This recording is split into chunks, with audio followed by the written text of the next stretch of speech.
Bonjour et bienvenue pour le 340e numéro de Comic Stories. Ça faisait un petit moment qu'on ne s'était pas parlé, mais nous sommes de retour avec Boris. Alors attends, parce que évidemment, là ça ira mieux, les gens t'entendront. Purée, j'avais travaillé mon entrée et tout. C'est lamentable. Bonjour à Il n'y a que tous. moi qui, il y a que moi Ça qui marche pas, l'aurais tu dans vois. la tête, cette entrée, c'est pas grave. Et également Clément. Bonjour.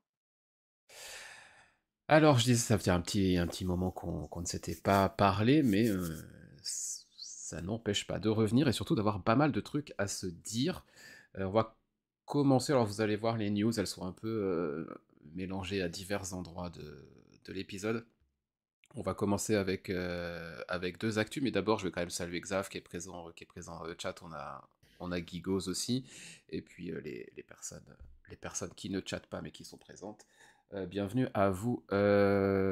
Quelques news, disais-je. On va commencer avec deux premières actualités, plus ou moins brûlantes. La première concerne un artiste que tu aimes bien, Boris. Oui, tout à fait. Il s'agit de Juniba, dont j'ai beaucoup parlé et qui a eu le plaisir de voir sortir son Mobilis récemment. J'espère que vous avez acquis cette petite Oui. pépite. Non, Oh là là, et voilà. pas eu l'occasion. Lamentable. Bon, bah t'es viré. Et, Ah, j'ai vu passer pas énormément de posts sur les réseaux là, mais ceux qui sont passés étaient enchantés, donc je suis ravi. J'espère que ça va se répandre comme une traînée de poudre. Et donc Juniba est de retour en VO, puisque le fait que ses premiers titres n'aient pas été acceptés en France, il est passé par les États-Unis. Maintenant, il passe essentiellement par les États-Unis d'abord, avant peut-être de revenir chez nous. Et donc, il va proposer chez Goat Flying Press, qui est un nouvel éditeur lancé par Sébastien Griner, qui était chez TKO avant, que j'avais interviewé, Mhm. et qui effectivement avait parlé qu'il avait plein de projets sans en dire davantage, mais visiblement, pardon, c'était ça. Et il va donc ressortir un titre qui s'appelle The Fables of Earl Kingwood, et ça c'est financé de façon participative, donc c'est un Kickstarter qui va être lancé prochainement. Donc je ne sais pas quand exactement, il faut regarder sur ses réseaux, il en parle pas mal. Donc, alors passer par le Kickstarter aux US quand on est en France, c'est pas forcément évident parce que les frais de port, etc., ça alourdit fortement le budget. Donc, je vais attendre peut-être une sortie classique ensuite, après le financement, et puis peut-être une arrivée en VF, on verra. Mais bon, tout ce que Juniba propose, moi, c'est du test direct. Donc, bon, on verra bien. Mais j'espère que déjà que ça va être financé, puis qu'ensuite, on pourra l'avoir différemment. Donc Ouais. voilà, impatient de retrouver ce nouveau titre. En tout cas, une couverture qui est clairement dans la colorimétrie de Mobilis. Ah oui, oui, bah, de toute façon, c'est toujours un peu cet esprit. Alors là, visiblement, il fait tout, parce qu'il n'y a que Aditya Bidikar qui fait le lettrage. Euh, il fait les couleurs, dessins et scénarios. Et, alors que sur Boy Wonder, dont on va parler tout à l'heure, lui, il faisait pas la colo, hein. C'était Chris Mm. O'Halloran qui faisait la colo. Donc, effectivement, quand c'est lui qui fait la colo, on retrouve ses teintes favorites, dirons-nous. Et moi, j'aime bien. Sur Mobilis, c'était assez sublime hein, de ce point de vue-là. La deuxième news, Ah ouais, la deuxième, elle va nécessiter discussion, je pense, vu ce que tu as mis dans le conducteur. c'est une question que je me suis posée. Bon, après, peut-être que je me pose des questions pour rien, j'en sais rien. Donc, c'est l'arrivée, et ça, c'est une bonne nouvelle de The Six Fingers One End chez Urban. Donc, la double série de Ram V et Dan Waters qu'on avait chroniqué et dont la fin me reste à lire. J'ai pas terminé, il me reste 2 épisodes, il faudrait que je le fasse, ça serait pas mal. Mais qui, pour ces 4 fois 2 premiers épisodes, étaient très bons. Et ça arrive donc chez Urban, donc ça, très bonne nouvelle.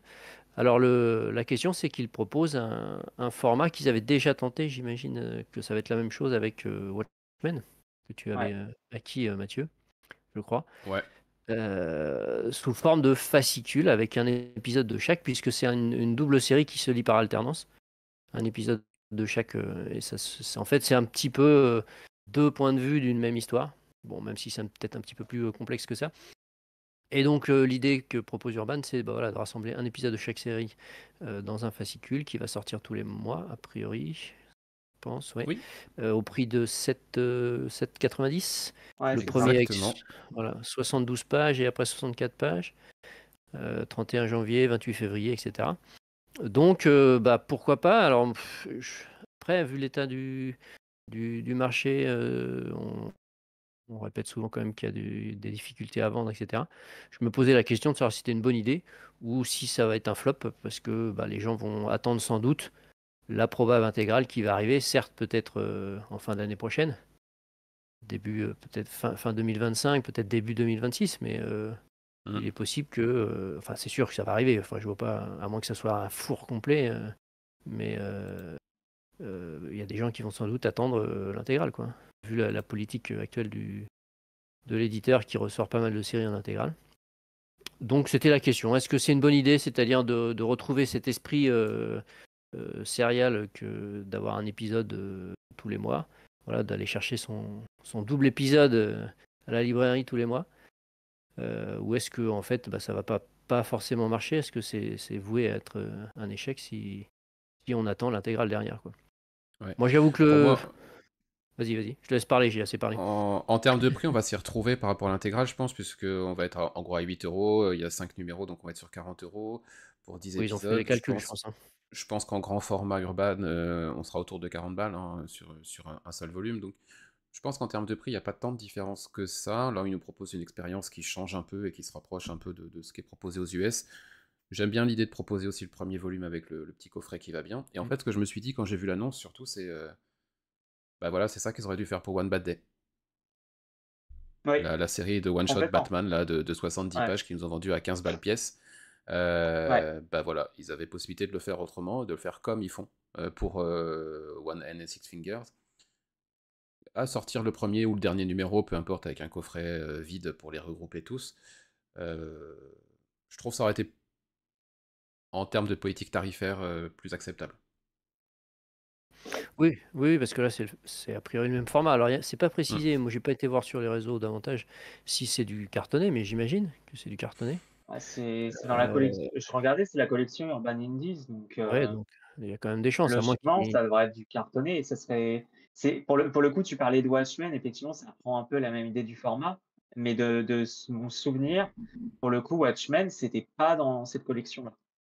Moi, je le verrais bien C'était dans une un collection. souple. Bah, le Gigos nous Ouais, dit mais pareil dans le chat. Souple ou semi-souple, là, avec les Ouais, je couvertures pense. intégrales, hein. Mmh mh, mmh. ouais, je sais pas trop. En termes de, ouais, C'est vrai que le c'est pas TPVO, par précisé. contre, Xav a raison. Il y a une vingtaine d'euros, celui le TP qui regroupe les deux Ouais, séries en un seul, dont on a la couverture à l'image, qui est magnifique, d'ailleurs. Ouais, ouais. ouais, mais après c'est un TP, donc c'est du souple. Et, Hmm. Ouais. c'est chez Image, donc les TP Image, ils sont quand même Ils souvent sont vraiment pas trop chers. chers, voilà. Ouais. Non, c'est pas une mauvaise idée sur le principe. Après, il faudra voir effectivement si ça Faut voir si ça va fonctionne. trouver son public. Après, je trouve l'idée, intéressante que Urban ait fait de se rapprocher d'un format de publication qui se rapproche de ce qu'on trouve aux États-Unis. Je trouve ça cool, surtout si on n'est pas et je pense que de toute façon, c'est la condition pour que ça se fasse, surtout en ce moment, surtout si on n'est pas sur des tarifs, exorbitants, quoi. Et Mathieu, tu Hmm. prenais l'exemple de One Bad Day, c'était le truc à ne pas faire en termes de tarifs. Or là, 7,90 vu ce que vous dites par rapport aux tarifs, il y a rien de il y a rien de scandaleux, donc faut voir ce que ça va donner. Après, faut voir est-ce que ça va trouver son public, quoi. Ça, c'est la grande question. Ouais, c'est à suivre. Euh, je pose juste une petite pièce et une question là-dessus. 31 janvier, le premier numéro? Oui. Ouais. C'est ça, hein. Mhm. Euh, il se passe quoi fin janvier en France? Y a pas un salon du côté de l'Ouest, là? Un salon de BD un peu Oui. international? Est-ce Ah, que c'était pas un moyen de le sortir à temps? Parce qu'ils avaient pas la possibilité de le sortir tout d'un coup je sais pas. Ah bah si, c'est déjà fini, donc en VO c'est fini, hein. Donc ah oui, oui, oui, Je sais pas, exact. ouais, mais je Ah vois bien ouais. des personnes de la liste d'auteurs présents Et, sur oui, et Angoulême en effet, fin janvier. Voilà, en c'est effet, un une petit petite pièce que je festival mets de là. BD. Ouais. Ils ont fait le coup après je avec Nice House ouais. en le divisant en Ben deux oui, parce oui, c'est qu'ils ça. arrivaient. Voilà. Bon. Ouais, là je pense Ah, pas que ce soit ils ça. vont le refaire. Après Je pense effectivement surtout qu'ils vont le refaire. ça coïncide, hein, parce ils auraient pu le sortir un peu plus tôt, Bah, mais j'ai non, du mal c'est à croire qu'Urban ne fasse pas ça. Et effectivement, ils avaient fait ça sur The Nice House on the Lake, donc je- je- Après ils Nice sont House capables c'était de le différent, refaire. c'est parce que tout n'était pas dispo.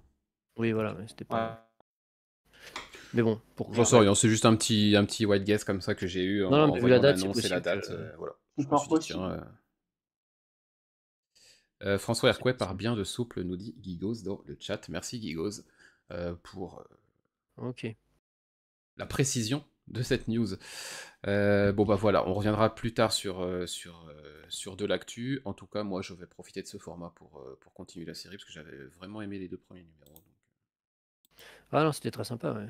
J'ai pas faut que je finisse là, mais j'avais lu les 4 de chaque série et c'est vrai que c'était bien fichu, puis graphiquement c'était quand même sympa aussi, donc non, non, c'était une bonne idée, on va dire, une bonne initiative là, c'est le jeu des 2 séries qui se répondent un peu. Donc quand j'aurai fini, j'en reparlerai. De toute façon, je ferai un article sur le site. Mais Yes. bon, à voir. Alors vous allez avoir une petite nouveauté à partir de cet épisode, ce sont nos cartes blanches. C'est-à-dire que pour réduire le nombre de chroniques et notamment la durée des épisodes qui avaient tendance à se rallonger, nous avons chacun une petite carte blanche pour parler de tous les titres dont on va pas parler en long, en large et en travers. C'est souvent des séries dont on a déjà parlé plein de fois et ça sert à rien d'en reparler tous les mois pour dire la même chose. En gros, un petit update de nos lectures, ce dont on aurait pu parler cette semaine, enfin ce mois-ci, parce que cette semaine c'était une autre époque. Euh, et moi j'en parle, je vais commencer par la mienne, et ce sont des choses dont je parlerai sans doute la prochaine fois, parce que je les ai pas terminées. J'ai commencé le Batman Robin Lives, qui est un peu un what if de et si Robin n'était pas mort dans Death in the Family. C'est par Guillaume DeMatteis et je crois que c'est Rick le prénom, Leonardi au dessin. J'en ai lu 3 sur 4 et franchement, jusque-là ça me plaît pas mal, mais ça on en parlera la prochaine fois. J'ai aussi le Joker, le manga Joker sur ma table de lecture. C'est un truc qui a l'air assez barré, donc j'en parlerai aussi certainement la prochaine fois.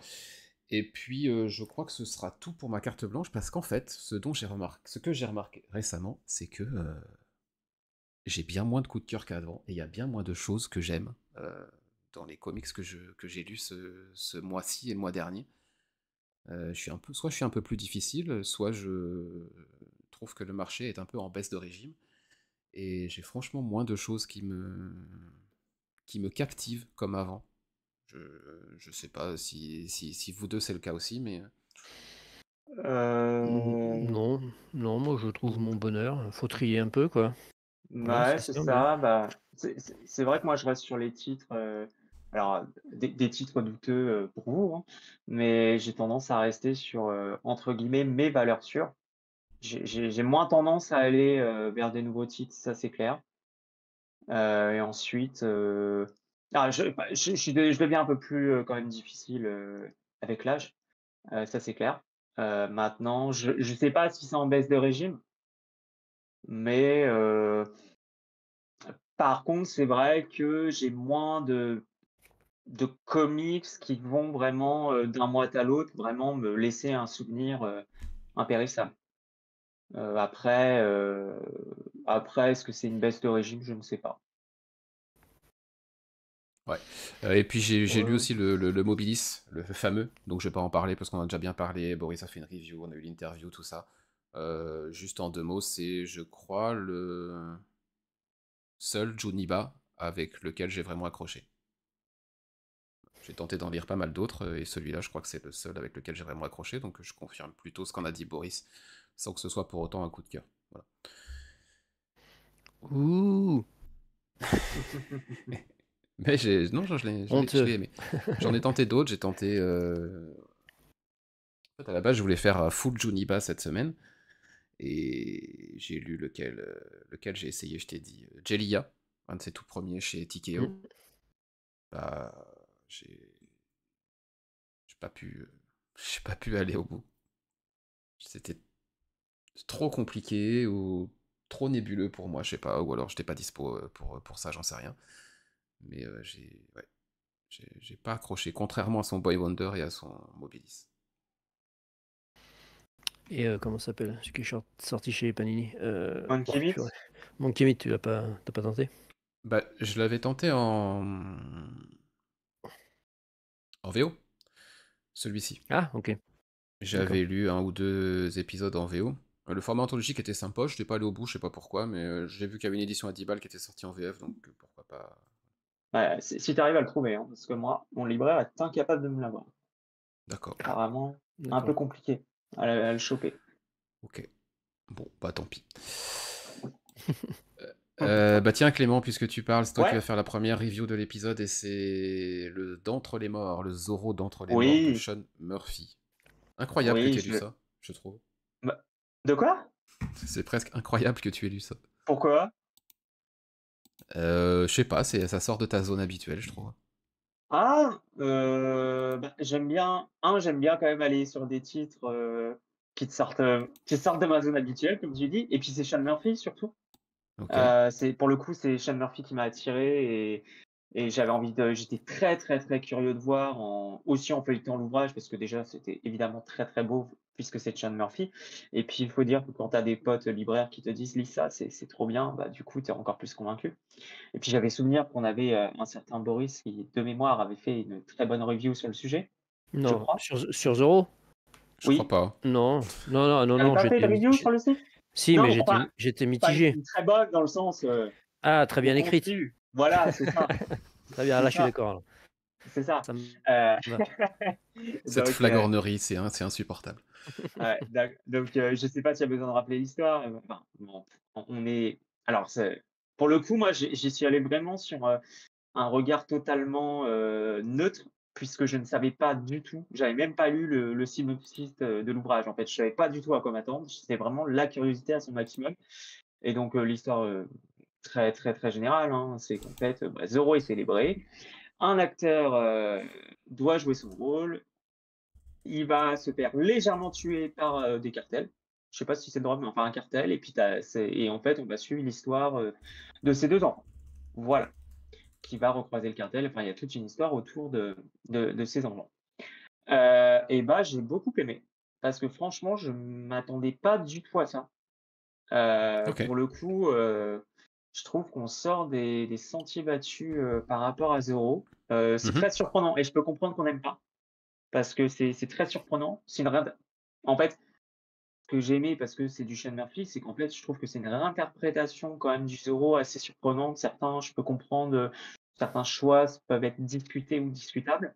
Moi, j'ai aimé le parti pris, et en fait, j'ai aimé surtout la réflexion derrière qui est en fait, à mon sens, de considérer, le personnage de Zoro comme un symbole et j'ai trouvé que moi, en fait, c'était toute l'histoire derrière qui était assez intéressante.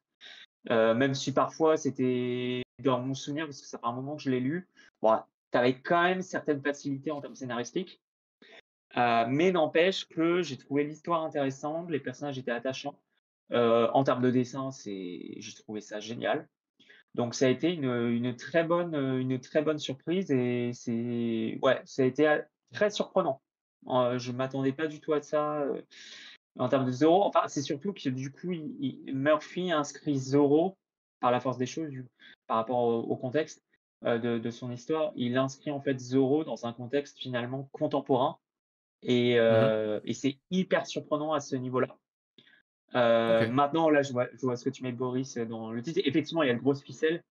Heu, Parfois, c'est un peu gros, mais ça m'a pas dérangé parce qu'en fait, le parti pris de Murphy et le fait d'inscrire Zoro dans une problématique, dans un contexte contemporain, moi, ça m'a plu. Mais je peux comprendre que certains n'aient pas accroché.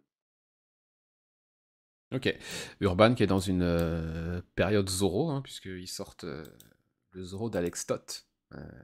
Donc là, là, on est vraiment pour le coup dans une sortie qui a l'air certes culte, mais un peu obscure et qui parlera sans doute à un très petit public.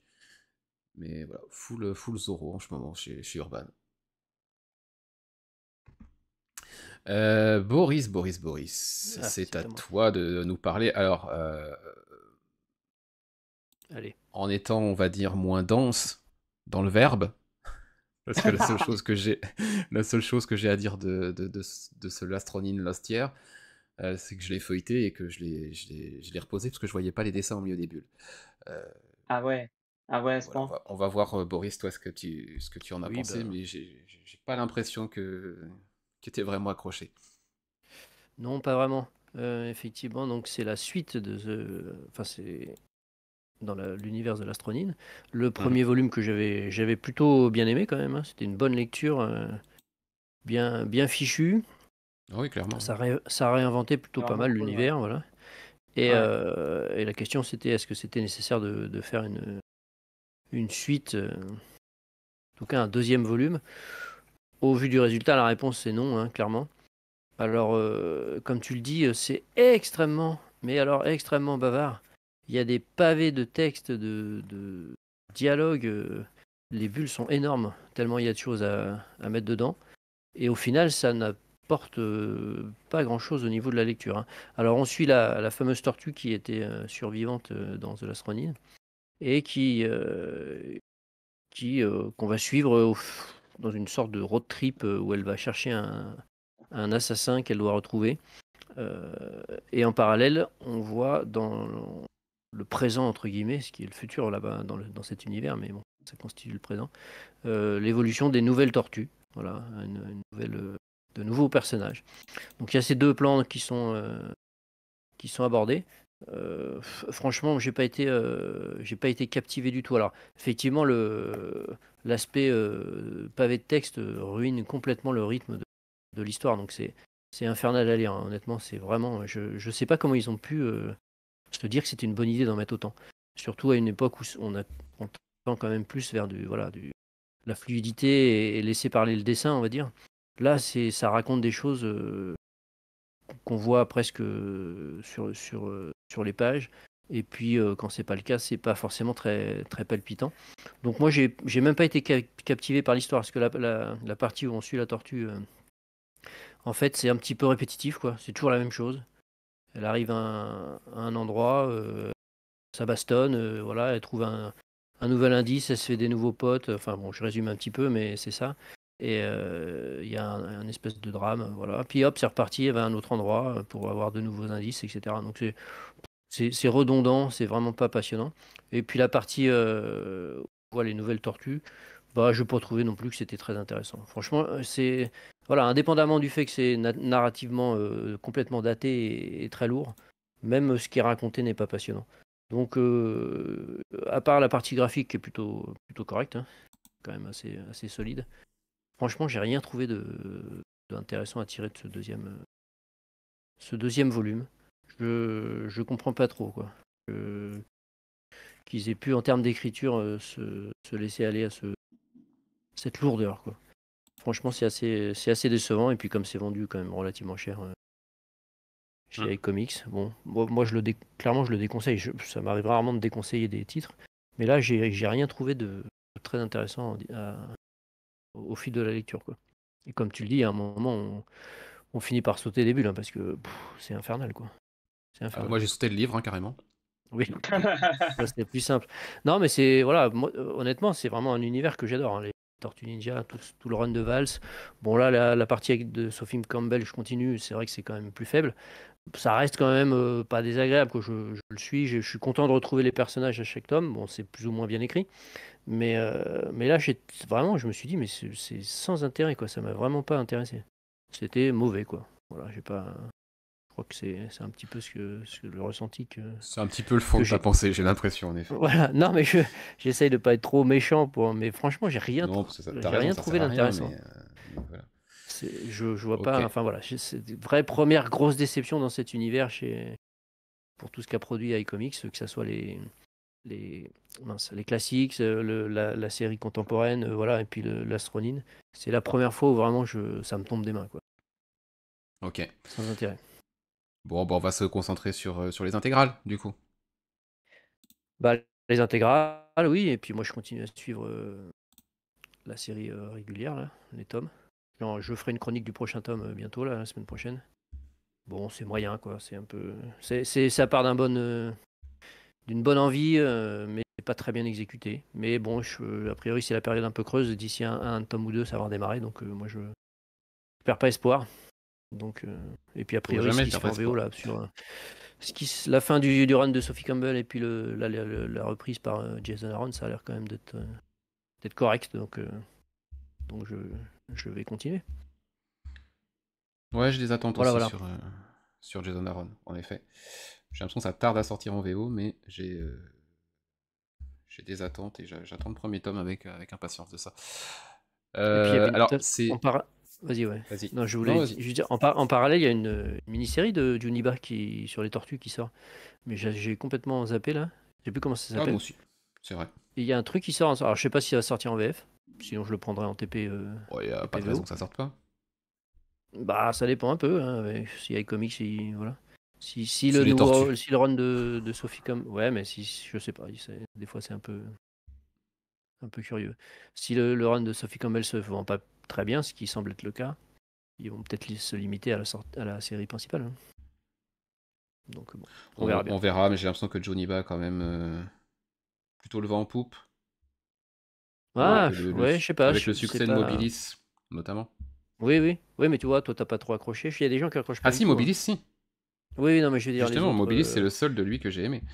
Vraiment, jusqu'au bout. Quand je l'avais un peu échangé par exemple, avec François Hercouet, quand j'espérais que ça sorte chez Urban en même temps que Boy Wonder, là, j'avais bien compris que lui, c'était pas sa came, quoi. Hein. Il avait pas trop accroché à tous ses titres. Ouais. Donc, je pense que voilà, c'est pas pour tout le monde. Tout le monde n'apprécie pas. Donc, pas sûr que ça rencontre un succès folichon.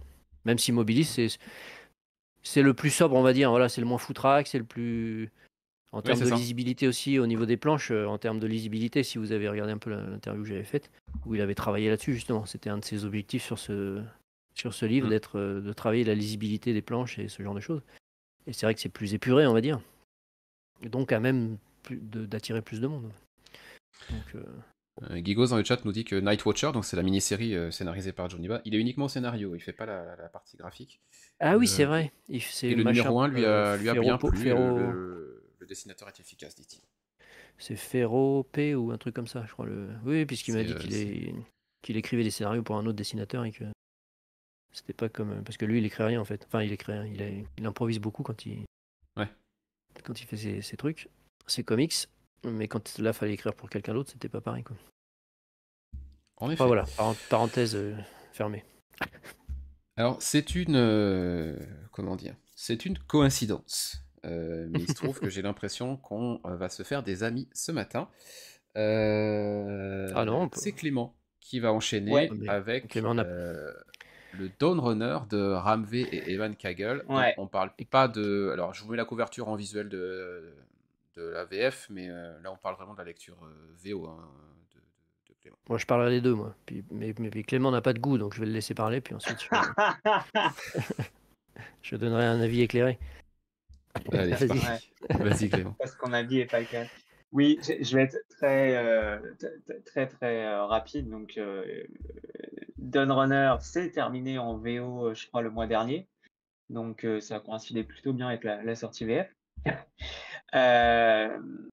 Alors, je sais qu'on n'a pas trop le même avis qu'avec Boris.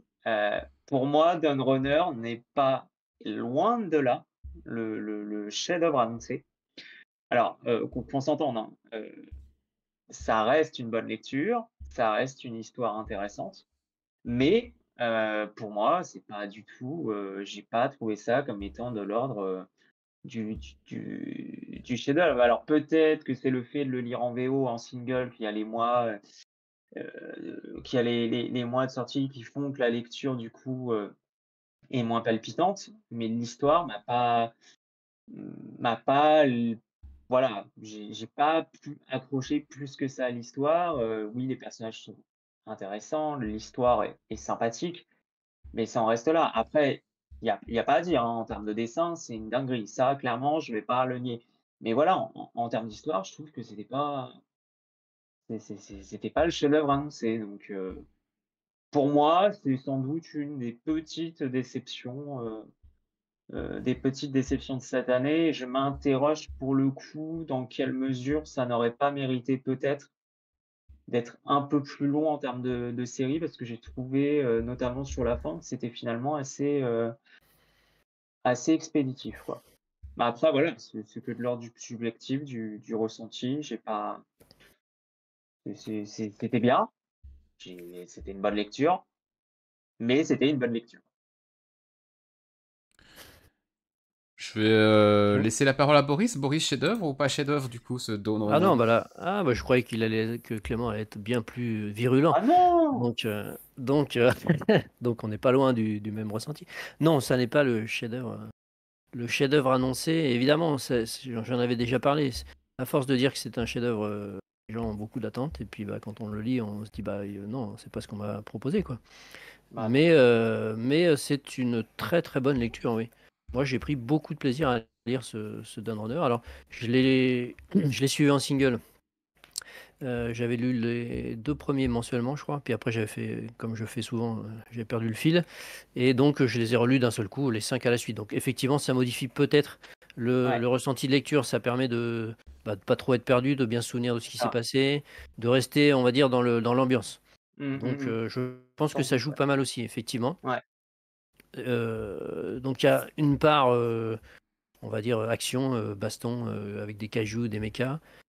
Et puis une part plus intimiste où on suit la pilote du Dawn Runner, l'un des super méca, super nouveau, super fort, et qui, dans sa relation avec ce méca, va créer des liens. Alors, Mmh. c'est assez nébuleux un peu, hein, mystérieux, mais Bah, c'est ça. je pense que c'était volontaire de la part Ah ouais, de c'est peut-être Ramvé pour de ça aussi. laisser une part de J'ai mystère, trouvé quoi. ça très ouais, j'ai trouvé ça très nébuleux et vraiment, jusqu'au bout, j'ai pas compris le délire, quoi. Oui, si on Après ça rentre, reste intéressant, mais j'ai pas compris le délire. faut se laisser un peu porter par le truc, quoi, un peu Ouais, le ouais. côté un peu Et après c'est métaphysique, Ramvé, quoi. poétique. C'est du Ramvé, donc Oui, oui, mais bon, moi Ramvé, je suis pas fan de tout ce qu'il fait, mais moi non plus. en général, ce qu'il fait en indé, je suis plutôt Ouais. client quand même. Et là, je me suis laissé aller. C'est vrai qu'à la fin, je me suis dit: «Bon, voilà, j'ai pas tout compris», mais moi, je pense que c'était pour laisser justement une part Mmh un mh. peu mystérieuse, un peu poétique, puisqu'il y a une partie quand même, après en anglais, dans la VO, c'est vrai que c'est pas C'est facile pas toujours à lire, facile à hein. lire, hein. Non, Donc non, moi non, pour le coup en je VO, c'est pas évident du tout à lire. voilà, donc C'est je assez vais soutenu, très ouais, dense. voilà. Bah, Dramvé, c'est souvent un peu, ouais, un peu compliqué en Donc anglais. c'est vrai que c'était un peu, je sais bah, je crois que un des seuls titres que j'ai essayé de lire, c'était en VO, Rare Flavors et encore j'avais Oui, au début, c'était hyper compliqué, ouais.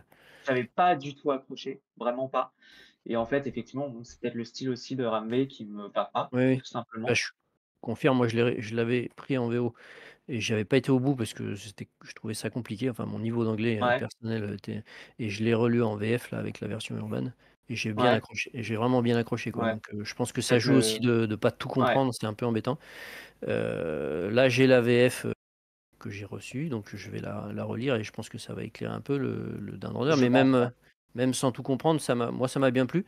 J'ai trouvé que, il y avait un bon équilibre entre justement cette partie baston, où Ouais, le dessinateur se fait plaisir ouais. et Après je puis la trouvais parfois partie les cases excuse-moi, je te coupe. non, non, Vas-y, vas-y, vas-y, vas-y. vas-y. Non, vas-y, Non, je trouvais parfois les cases justement de baston pas forcément lisibles. oui, Des fois, voilà, c'est j'avais franchement du mal à repérer, c'était quoi, qu'est-ce qui se passait ou quelle était la partie du méca ou du monstre qui enfin, c'était assez compliqué, je trouve. Des fois, c'était pas très lisible. Ouais, À sur trop ce vouloir en faire, je trouve que des fois, c'était pas ouais, c'était pas évident. Sur la lisibilité des scènes d'action est un petit peu juste des fois et puis ouais, sur le dernier épisode, pour lequel je pense on lui a demandé de se dépêcher un petit peu, parce qu'il fallait bah, justement sortir le 5 et après ouais, la VF, et cetera. Enfin ouais, voilà. Il y a quelques visages un peu moyens, j'ai trouvé, qui étaient un peu bâclés, on va dire. j'avoue que je me souviens pas. Donc ça reste correct. Après graphiquement, globalement, c'est du très Oui, haut niveau, hein. c'est du très Ça haut niveau, ça c'est clair. puis la couleur de Dave Stewart, Ouais, ouais, ouais, c'est quand là, je même trouve quelque que c'est chose. un des gros points Voilà. forts. C'est vraiment Après, excellent. voilà. En termes d'histoire, moi j'ai bien accroché. J'ai trouvé que la partie intimiste avec la pilote, ça se Mmh. déroulait pas mal. Il y a quelques petits trucs un peu prévisibles. Pourtant, moi je suis un grand naïf, hein. Donc Mmh. les grosses ficelles, souvent je les vois pas trop. Je prévois pas les choses, je me laisse porter. Et là, il y a un ou deux trucs, je m'étais dit, oui, bah ça j'avais compris. Mais sinon, non, franchement, alors je vais faire un article la semaine prochaine là. Moi, ça va être un 4 sur 5, quoi. Voilà. Pour moi, Mmh. c'est du 4 sur 5. C'est une bonne lecture, agréable, avec des bons points, quelques défauts. Mais voilà, la version VF classique est plutôt belle. Les planches agrandies là ça fait vraiment sympa. Après, il y a une version collector à 50 balles qui a l'air magnifique, mais bon, faut avoir les sous, quoi. 50 Et balles, puis quoi. c'est en noir et blanc. Alors moi j'aime bien quand c'est colorisé. Alors j'aime bien le noir et blanc aussi, mais je trouve que ça apporte là quand même. Bon, je la feuilleterai en librairie quand elle sortira, mais de toute façon je la prendrai pas. Mais pour voir si le dessin noir et blanc, ça vaut le coup entre guillemets de pas avoir les couleurs. Voilà. Mais sinon non, une bonne. Bah, comme beaucoup d'indés chez iComics, moi je suis assez client des indés qui proposent, hein. Après le problème c'était que voilà c'est devenu assez cher. Bon, la plupart du temps j'ai la chance de les recevoir, donc là-dessus je suis un peu Privilégié. coincé, voilà, Mmh. privilégié. Mais en termes de contenu, moi, ouais, c'est une bonne lecture, mais c'est pas le comics de l'année comme on peut l'entendre dans certaines vidéos ou voilà, ou sur les réseaux. Faut un peu. Je trouve que ça dessert un peu leur truc, comme. C'est-à-dire qu'à force Complètement. à force d'en faire des tonnes, bah, quand on lit le truc, eh ben, on a des attentes, et puis bah oui, bah, le truc, Bah, ouais. c'est une bonne série, c'est un bon comic, mais c'est pas un chef-d'œuvre. Donc Pour moi, j'appelle ça, forcé, d'une part et d'autre part, je trouve que du coup, après c'est que mon avis, je trouve qu'à dire: «Vendre ça comme un chef-d'œuvre» et ça l'est pas, moi ça me en tant que lecteur, hein, ça me laisse le sentiment qu'ils veulent forcer de vendre le truc et je trouve que du coup, bah, tu perds en crédibilité, quoi. Après c'est que mon avis. oui, oui, c'est compliqué après, oui. Après, c'est bon. Mm. Mais bon, voilà, Après, on est sur moi une je com, suis. on est Ouais, sur une com un peu à l'américaine, où quand on C'est écoute ça, DC et Marvel, chaque nouvelle série qui sort va shattered game changer. l'univers au complet, etc. Et au final, on se rend compte que oui, c'était cool, mais non. Et on est un peu ce genre de com là où voilà, tout est immanquable, tout est absolument Mmh, incroyable. mmh. Voilà, c'est une forme de com, voilà, parce que le but c'est aussi de vendre. Maintenant, effectivement, je suis pas sûr que ce soit la plus efficace bah, au long c'est-à-dire que terme, en tout cas. c'est clivant, voilà, c'est ce qu'on va C'est dire. ça, c'est C'est que ça. ça va rebuter et braquer des gens qui se sont fait, qui ont été échaudés, on va dire, sur un ou deux titres, en se disant je vais me lire le chef-d'œuvre de l'année, et puis qui tombent sur une bonne lecture, mais pas un truc exceptionnel. Et puis bah une fois, deux fois, puis après tu dis bah, c'est bon, Coco, là tu m'as déjà eu deux fois, c'est bon, je vais pas me faire avoir. Donc voilà, je pense que ça joue contre eux, et au final, c'est sans doute aussi une des raisons que les ventes sont un peu délicates, en plus du prix souvent relativement élevé, hein. Mhm. Enfin voilà, on va pas non plus. Non, On a fait notre temps, tu voulais qu'on fasse plus court, c'est un peu raté. c'est complètement raté.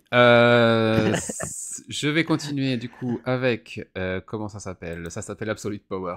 Bah, vous savez justement, on en parlait, le gros event qui va tout changer, qui va tout secouer, qui va retourner Le chef-d'œuvre de l'année. l'univers d'ici tout entier, etc. Qu'on n'a jamais vu. Ça fait 30 ans qu'il le prépare. Bref, voilà. Tout ça. Mark Waid, Dan Mora. C'est la conclusion de Absolute Power, qui avait un démarrage absolument cataclysmique et qui promettait des conséquences absolument cataclysmiques si on allait jusqu'au bout de l'idée. Bon, bah effectivement, on va pas forcément jusqu'au bout de l'idée, hein, on met des choses en place malgré tout, il y a des choses qui changent dans l'équilibre de l'univers, mais par rapport à ce qui était promis, suggéré, ça reste quand même bien en deçà des répercussions que ça aurait pu avoir. Euh, Maintenant, voilà, ça aura été une lecture sympa parce que vraiment, on aura eu tous les curseurs de poussée jusqu'au bout Au avec Amanda max. Waller. Et, euh, et voilà, ça reste un récit marquant dans l'histoire d'Amanda Waller, dans le grand chapitre, Ouais. dans la grande ère d'ici Infinite, d'ici, j'ai oublié, bah si c'est Infinite, non, c'est Infinite. Infinite. Non, Oui, pas Infinite. oui, si, c'est ça. Si, c'est ça. Hmm. Ouais. Dawn of, voilà, c'était ça. C'était ça. Ah oui, c'est vrai. Oui. Ah Infinite oui, et c'est Dawn ça, Dawn of, of voilà, il y a Destiny. un grand chapitre, Mm. il y a un grand chapitre qui se clôture avec Absolute Power tout en ouvrant un autre, justement avec le one-shot DC All-In spécial. C'est Joshua Williamson qui prend les commandes de ce All-In Special, qui est un flipbook, donc on le lit dans les deux sens. D'accord. Il y a deux histoires qui se rejoignent sur la page centrale. Ça, pour ce coup, l'effet est tout à fait réussi. On a vraiment deux choses très différentes, deux atmosphères très différentes, et pourtant tout se rejoint sur la page centrale, la double page centrale. Euh, Ça c'est percutant, ça fonctionne, c'est toujours un effet qui moi, un petit... voilà, ça fait tout à fait la blague avec moi, ce genre d'effet. Ça explique la direction qui va être prise après dans le all-in et l'arrivée de l'univers Absolute, avec Absolute Batman, Absolute Wonder Woman, Absolute Superman, puis plus tard Absolute Flash et Absolute, je sais plus quoi, il y en a deux trois autres qui vont arriver encore Martian derrière. Donc Manhunter. voilà, on a un vrai univers Absolute qui Ouais. se met en place. On nous explique les tenants et les aboutissants de ce double univers. Ça s'appuie bien sur Absolute Power. Donc ça fait la blague en termes de lancement de nouveaux statu quo. Voilà. Il n'y a pas plus à dire, voilà, ça fait la blague. Le parti pris est intéressant. Maintenant, voilà, je reste quand même sur un... Globalement, après avoir lu... En fait, ce All-In Special aurait dû être Absolute Power numéro 5. Elle est là la vraie conclusion d'Absolute Power au final. D'accord. Ok. Et... Bon, je comprends que ça le fait mieux hein, de l'appeler All-In Special numéro 1 et de Hmm. lancer Ça va en plus. la nouvelle ère comme ça. Mais voilà, on est là sur la vraie conclusion qu'aurait D'accord. dû avoir Absolute Power, avec pour le coup des répercussions et D'accord. l'émergence d'un double univers. Euh, Intéressant, assez Ok. intéressant et intriguant. Euh, Maintenant, j'entends aussi les sons de la lassitude arriver chez certains lecteurs qui ont lu Absolute Power, qui ont lu All-In, qui se disent ouais, encore. On remet encore une pièce Ouais. dans la machine pour encore un nouveau statu quo, encore quelque chose qui va changer le multivers, etc. Ouais. Et on repart presque, pas à zéro, mais pas loin, parce qu'au final, qu'est-ce qui va rester de tout ça? Qu'est-ce qui va rester de ce grand Hmm. chapitre de 5-6 ans là, qui vient d'avoir lieu? Bah, peut-être pas Bah, grand-chose, et en je peux vrai. comprendre du coup là, les voix un peu Mais, ouais. lassées. Ouais, en vrai, j'ai pas lu encore, moi, le Absolute Power 4, et puis le All-In Special, mais probable que je sois de ton même avis. Je me suis arrêté au niveau 3 et le numéro 3 d'Absolute Power et les 3 numéros, c'est vraiment, je trouve que c'est une masterclass, en termes de climax, d'Amanda Waller et cetera. Pour moi, ça restera, je pense que ça restera à ce niveau-là, un des events marquants de DC depuis un sacré gros moment. Oui, malgré tout, oui, parce que Heu, c'est ancré sur plusieurs années d'histoire ouais, ouais, qui ouais, aboutissent et là. qu'on sent que ça a été construit, en fait, même sur plusieurs titres d'ailleurs, mais je crois que je l'avais déjà dit. Heu Maintenant, c'est toujours le problème, quoi. C'est qu'est-ce qui va rester? Et pour répondre, c'est ça, à ta question sur qu'est-ce qui reste, de ce cycle-là de 6 ans, mais en fait, finalement, il va pas en rester tant que ça, à part, 2-3 runs marquants, je pense évidemment à Nightwing, notamment. Il va pas rester marquant et est-ce que finalement ce qui restera marquant, ce sera pas qu'on aura abouti, Heu, à, heu, à cet univers Absolute, à cette fin d'Absolute Power qui a quand même été une masterclass pour Amanda Waller. Est-ce que c'est pas ça ce qu'on va retenir finalement? Je ne sais pas. Oui, parce que tout ça se conclut Après dans Absolute Power et on lance un univers c'est ça, absolu, donc c'est ça. bon. Après, ça pour le coup, j'ai envie de dire, merci DC pour ça. Au moins, ça a le mérite alors évidemment, c'est toujours en réaction par rapport à Marvel, je pense, mais ça a le mérite de proposer quelque chose. Mais après, il faut voir sur long terme qu'est-ce qui va en rester, comment va se construire aussi cet univers absolu, parce qu'on va quand même sur, entre guillemets, un terrain inconnu, à ce niveau-là. Après, si j'étais vraiment taquin et provocateur, je dirais, bah, on tient notre New 52 des années 2020. Parce que Ça reste très finalement différent, tu verras quand tu liras les 2 numéros, oui, ça reste, je je suis ça reste très provocateur. différent parce qu'on repart vraiment pas à 0. On reste, Ouais, vraiment dans la continuité. Bah, j'en parlerai plus tard avec les numéros suivants, mais ouais, ouais, c'est oui, on oui, est quand non, même sur j'ai complètement dit autre provo chose et on n'est pas du tout non plus sur ce qui était, annoncé dans certains médias spécialisés, à l'annonce de d'accord. l'Absolute Universe. On n'est pas du tout sur un univers Ultimate, à la DC, non plus. Heu, c'est vraiment quelque Ouais, chose oui. de différent de tout ça. Maintenant, la question qu'on peut déjà se poser par avance, c'est: qu'en restera-t-il quand on voit ce qui reste de ces dernières années? Non, ouais, c'est ça. Faut voir, moi je encore une fois, je l'ai pas lu, mais je suis très curieux. Je suis très curieux parce que des sollicitations que j'ai vues, notamment par rapport à Superman, ça a l'air quand même, l'univers absolu a l'air quand même assez dark. Donc je suis assez curieux par rapport Ah à bah, ça. et pour Après, je cause, pense enfin, je vais pas spoiler oui, l'univers, le mais l'All-In après Special et le statu quo ouais. de l'univers Absolute, parce que c'est loin de sortir en Et France, ce qui a été voilà. annoncé, sur quelle base repose l'univers, Absolute, c'est très logique enfin, si ça se confirme à la lecture, hein, du All-In. Mais oui, oui, non, il faut voir. Après, au moins, j'ai envie de dire, DC a le mérite de proposer quelque chose de «neuf», entre guillemets,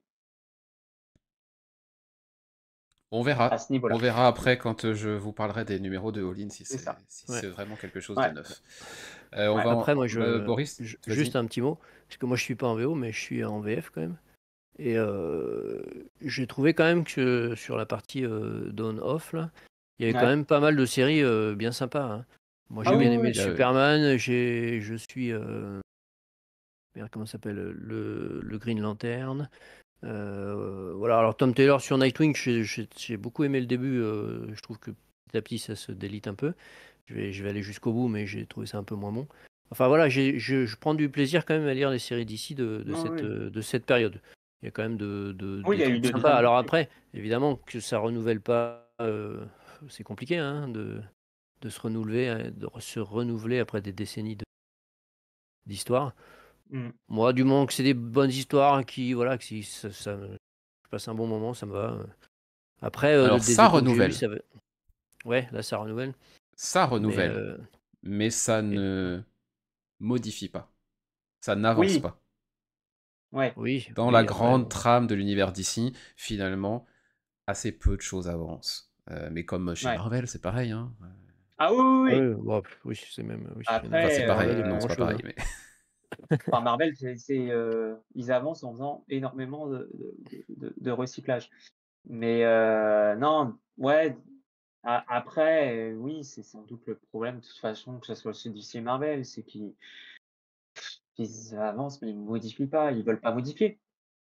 Ils veulent rester sur leur base, sans doute qu'ils ont peur peut-être, d'aller vers trop de modifications, et autres, je sais pas, je sais donc pas. ça change, hein, mais ça prend un temps infini pour avoir quelque chose qui finalement Mmh. Ouais. évolue en termes de statu quo. Mais bon, Pour euh, pour oui, finir sur une Boris. boutade, au moins on retrouve, Scott Snyder, sur Batman. Ah, eh ben, écoute, on en parle. Figure-toi qu'on en reparlera dans le numéro 341, oui, Oui, il effectivement, paraît que quand c'est on bien. parlera Ouais, des ouais. titres. Bon. Je vais li je prévois de le lire aussi, ça va aller dans ma prochaine commande. Je suis tombé sur la nouvelle Batmobile. Bah, j'ai envie de dire, Snyder RPZ, hein. Après, voilà, j'ai lu les trois, donc j'ai Ouais, même lu le Superman déjà, donc je vais pas. J'ai dit que j'en parlerai pas aujourd'hui parce que je vous laisse l'occasion de le commencer ouais, si vous voulez, et on en parlera des trois numéros 1 la prochaine fois. ouais. Donc je mords ma langue pour aujourd'hui. Et pour mordre ma langue sans être trop tenté, on va enchaîner avec Boris qui va nous faire deux nouvelles actus avec Oui, un rapide. nouveau projet chez Boom. Ça, c'était pas la question à me poser. Bon, j'en Je sais rien. crois que c'est chez C'est Boom. je crois, mais ça s'appelle In Bloom. C'est peut-être ça qui t'a influencé. Non, c'est C'est la surtout police. c'est c'est surtout la nouvelle série, dessinée par John Pearson, qui est un artiste que j'aime beaucoup, et là, c'est scénarisé par Michael Conrad. Donc voilà, moi, tout ce qui est, dessiné par John Pearson, je vais au moins jeter un œil. Alors j'avais été voir, Inferno, dont j'avais parlé. Dont, bah, comme d'habitude, j'ai lu le premier, puis après j'ai un peu perdu le fil, il va falloir que je termine.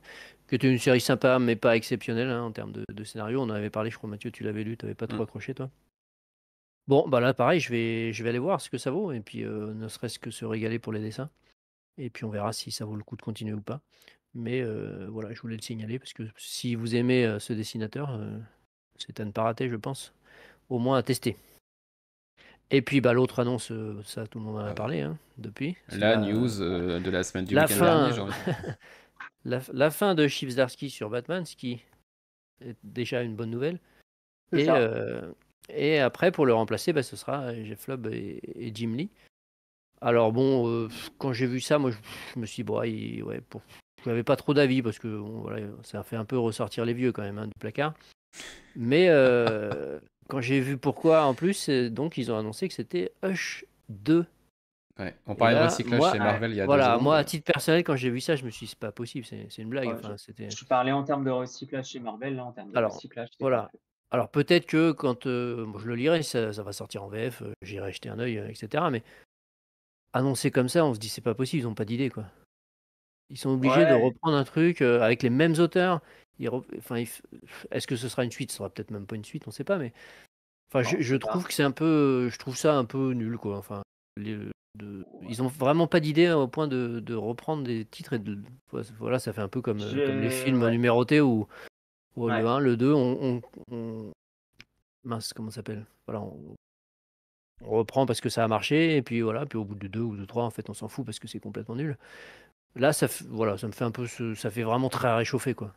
Ça fait on n'a pas Ah d'idée, donc bah, on va rechercher des vieilles ça, gloires sur qui on va j'arrive pas à trouver le mot que je vais utiliser. Bon, c'est pas grave, je le qui vont retrouverai un vendre. jour. Voilà. Capitalisé. Purée, et j'y arrivais pas, hein. Merci. Capitaliser. Et voilà, ça fait un peu ça. On va capitaliser sur des noms et un titre qui Bah, avait bien marché, une série qui avait bien marché, mais on n'a pas d'idée en fait. Donc voilà. ouais, ouais. Oui, Non, oui, c'est le c'est. ressenti que j'avais quoi. Donc je trouve ça Ah un oui, peu. oui. Après, enfin, c'est dans la continuité, même ce qui se fait avec Oui, oui, bien sûr, mais la suite que je n'ai pas lu, dans Long Halloween. Maintenant, moi, j'ai envie de te dire, quand j'ai vu Jeff Loeb, Jim Lee, j'étais en mode ah, trop bien, parce que ça reste des auteurs, dessinateurs cultissimes. Quand j'ai vu H2, j'ai dit ah, ok, d'accord. Mais mon côté fan, parce que je crois que Batman, Hush, Batman Silence, ça a été un des premiers comics Batman que j'ai lu, j'étais en mode, bah, je vais être un gros pigeon et je vais clairement aller lire, ce que vont faire Jeff Love et Jim Lee, à la suite de H2, quoi. Et c'est Mhm. ce qui va se passer. Ça va être une bande, on va être pour beaucoup, être une bande de pigeons qui vont aller lire, Batman Hush 2 parce que c'est Hush, parce que c'est Jeff Love, Jim Lee. Après, moi, je suis Ça va être ça. circonspect sur un truc, c'est que c'est la série principale Batman. Enfin, c'est juste, Ouais, c'est pas ouais, Batman Hush 2, c'est un ouais, ouais, arc complètement. au sein de la série principale Batman Ouais, que reprennent Loeb et Lee. Alors, pour combien de temps, ne soyons pas dupes, hein. Euh, très peu de temps. on n'est pas parti pour un run de 5 ans. Ouais. Pas avec ces deux-là et pas avec Lee au dessin, en tout cas. Maintenant, ouais, je me demande comment ils vont l'intégrer dans la continuité Je sais pas. récente, parce que bah, c'est quand même la série Batman qui Ouais. continue, et il va falloir trouver un axe pour amener tout ça. Ben ouais. Bon. Sachant qu'en plus, là, il y a eu un article, je sais plus si c'était il y a quelques jours, qui expliquait, parce que du coup, c'est pour le cause du départ de Starsky, hem, sachant qu'apparemment Louis Zdarsky voulait quitter, bien avant, donc il devait quitter là, je crois, au mois d'octobre. Et en fait, DC lui ont demandé de rester parce qu'en gros, bah, parce que Jimmy notamment, parce que c'était pas prêt. Et donc ils lui ont demandé de continuer. Et en fait, si j'ai bien compris, Zdarsky avait envie de continuer. Il est pas parti, on l'a pas viré, hein. Il avait envie de partir, pardon. Et il fait en gros un arc, supplémentaire pour laisser le Ouais. temps à Loeb et Jim Lee d'avoir un truc de prêt, quoi. Mhm. Mais Euh, effectivement, je suis comme toi, je suis étonné que ça soit sur la série principale. C'est Bah, comme à Hush quelque à la chose base, hein, d'étonnant. c'était dans la série principale, Oui, oui, mais oui. Mais tu disons aurais pu qu'à te dire l'époque, ça effectivement, ça tombait peut pas être ça. forcément mal. Non. Là, par rapport à tout ce qui se passe en ce moment, j'ai plus de mal à voir Ouais, comment je ça va sais être pas comment inséré. ils vont l'intégrer. Mais après, c'est Surtout leur quand tu job de prends le nous le dire, contexte. c'est leur job de nous le raconter, hein. C'est pas le mien. Ouais, après, quand tu prends le contexte, parce que sachant que du coup, ça va se faire sur un arc supplémentaire de Zdarsky qui n'était pas forcément prévu à la base, pour le coup, et qu'il doit faire parce qu'ils sont en retard, quoi, concrètement. Ça va être, je suis assez curieux de voir comment ils vont, ouais, comment ils vont intégrer ça. Effectivement, la surprise, c'est que c'est sur le titre, principal, donc la question, ça va être de voir en combien de titres ça va être. Bon, franchement, comme c'est Jimmy, j'ai un peu de mal à croire que ça va être sur du très long run, hein, Mm. c'est assez Allez, on va surprenant. avancer. On en est à peine à un tiers de ce qu'on avait prévu, donc on va vraiment, vraiment avancer.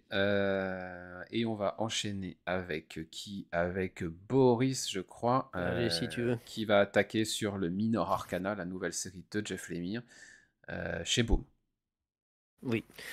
Donc tout ce qui est nouvelle série de Jeff Lemire, notamment lorsqu'il dessine, moi c'est direct, hein. J'y vais direct. Et là c'est une série a priori ongoing, mais il a déjà plus ou moins prévu le nombre d'épisodes, qui serait autour 42. d'une quarantaine, hein, je crois. Ouais. Ouais. Donc l'équivalent de 4 ou 5 TP. Donc on pense qu'il va pouvoir quand même bien développer son univers, ce qui était un peu le reproche qu'on faisait pour ces quelques maxi ou mini-séries précédentes, où des fois c'était un peu léger, ça manquait de densité. Alors là, on retrouve vraiment les stéréotypes des séries de Lemire, hein, avec une Ouais. Ouais, héroïne complètement. un peu perdue, à la vie cabossée, qui revient dans sa petite ville natale, retrouver sa mère qui est gravement malade. Et tout de suite, on sent qu'il y a des étincelles entre les deux, ça pique. Et cette maman âgée est une diseuse de bonne aventure, enfin une liseuse de tarot. Voilà, et donc la jeune femme va s'immiscer de nouveau dans la vie de sa mère et dans cette activité professionnelle. Voilà, en gros, je ne vais pas en dire davantage. Euh, Moi, j'ai bien aimé ce début. C'est vraiment du Lemire classique, hein. Il n'y a pas de surprise. On n'est pas surpris. Mais on est en terrain connu et pour qui aime, c'était quand même un bon plaisir. Il y a vraiment tous les ingrédients qui me plaisent, beaucoup d'émotions. C'est écrit avec justesse, je trouve. Il y a toute cette part fantastique qu'on va découvrir sans doute petit à petit. Là, on commence un tout petit peu à le découvrir en fin d'épisode. Ça va sans doute s'accentuer par la suite. Et puis en termes de dessin, bon, alors je sais que le dessin de Lemire n'est pas la came de tout le monde, mais moi j'adore personnellement. Euh, Tout ce qui est notamment toutes ces aquarelles, là, ces couleurs. Et puis là, il a quand même des personnages expressifs. Moi, ça m'a beaucoup plu. Honnêtement, c'est pas le chef-d'œuvre de Jeff Lemire. De toute façon, c'est un premier épisode, hein. On va voir ce que ça va donner la suite. Mais moi, je suis bien rentré dedans et franchement, j'ai beaucoup aimé.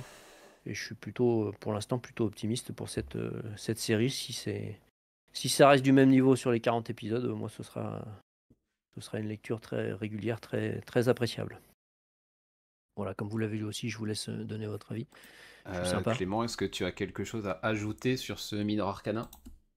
Non, non, non, du même avis que Boris, hein, bah, vous savez, moi, c'est Lemire, j'ai un rapport particulier avec lui puisque ça a été vraiment le premier auteur de comics indé que j'ai lu, donc forcément, une série made in Lemire, dessin, scénario, je fonce. Et oui, non, en fait, il y a pas de surprise parce qu'effectivement, tu reconnais toute l'écriture de Lemire, toutes ses thématiques, parce que clairement, c'est toutes les thématiques, qu'il emploie quand tu y fais de l'indé et ça fonctionne. C'est pas enfin, c'est impossible de dire que c'est un chef-d'œuvre. Enfin, ça fonctionne, c'est un très bon numéro 1.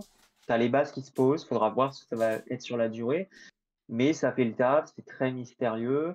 Je trouve que bah, le dessin va très bien à l'histoire. Donc non, c'est très efficace. Très efficace. À voir, moi, si ça va être dans... J'ai quand même lu pas mal de trucs de l'émir. Moi, vraiment, Royal City a été pour moi ce qu'il a fait de mieux, je trouve. À voir ce que ça va donner, mais t'as du mystère, t'as effectivement des personnages cabossés, t'as aussi toute la thématique familiale qui semble être en toile de fond, et c'est une thématique qui est ultra présente chez l'émir. Donc, faut voir, mais pour moi, c'est le numéro 1 est très réussi, et je pense on part sur de très bonnes bases. Ok, bon, moi j'ai rien de plus à en dire. C'est prévu, vraiment, c'est quelque chose qui est très construit, hein. On sait déjà, alors j'arrive plus à retrouver mon single, je sais plus ce qui est marqué à la fin, si c'est 3 hardcovers ou 4 qui sont déjà planifiés, mais même la 4, je crois. publication, voilà, et on a les 4 symboles qui sont dessus de la cover, donc je crois que c'est Ouais. les 4 hardcovers. Voilà, il a l'air de savoir où il va, moi j'ai envie de le suivre. C'est reparti pour une série ongoing, ça faisait longtemps, c'est cool. Voilà, je suis content, je me pose juste la question de est-ce que je continue en single ou est-ce que je prends les hardcovers au fur et à mesure. Ouais. Je ne sais pas encore, mais en tout cas, je suis bien parti pour suivre ça jusqu'au bout, c'est clair. Enchaînons avec Clément et la fin du Ouais. run de Taylor sur Ouais. Titan et sur Nightwing. Ouais. Alors, j'ai pas encore lu Nightwing, donc je te laisserai parler. Moi, j'ai lu D'accord. Titans. Euh, C'était bien, mais c'était bien. Voilà, c'était pas. J'avais bien aimé. Maintenant, j'avais bien aimé ce qu'il a fait. J'ai bien aimé ce qu'il a fait sur Titans. J'aimais bien les relations avec le personnage. Il, il- Est-ce que le terme proposé est bien? Je ne sais pas, mais en tout cas, il y avait une histoire relativement intéressante. Maintenant, il y a absolument rien de révolutionnaire. Mais vraiment pas. Et j'ai plus eu l'impression que Titans était en fait un prétexte pour Taylor de poser les bases, que ça soit que ça non, c'était avant ou après Beastworld, je sais plus.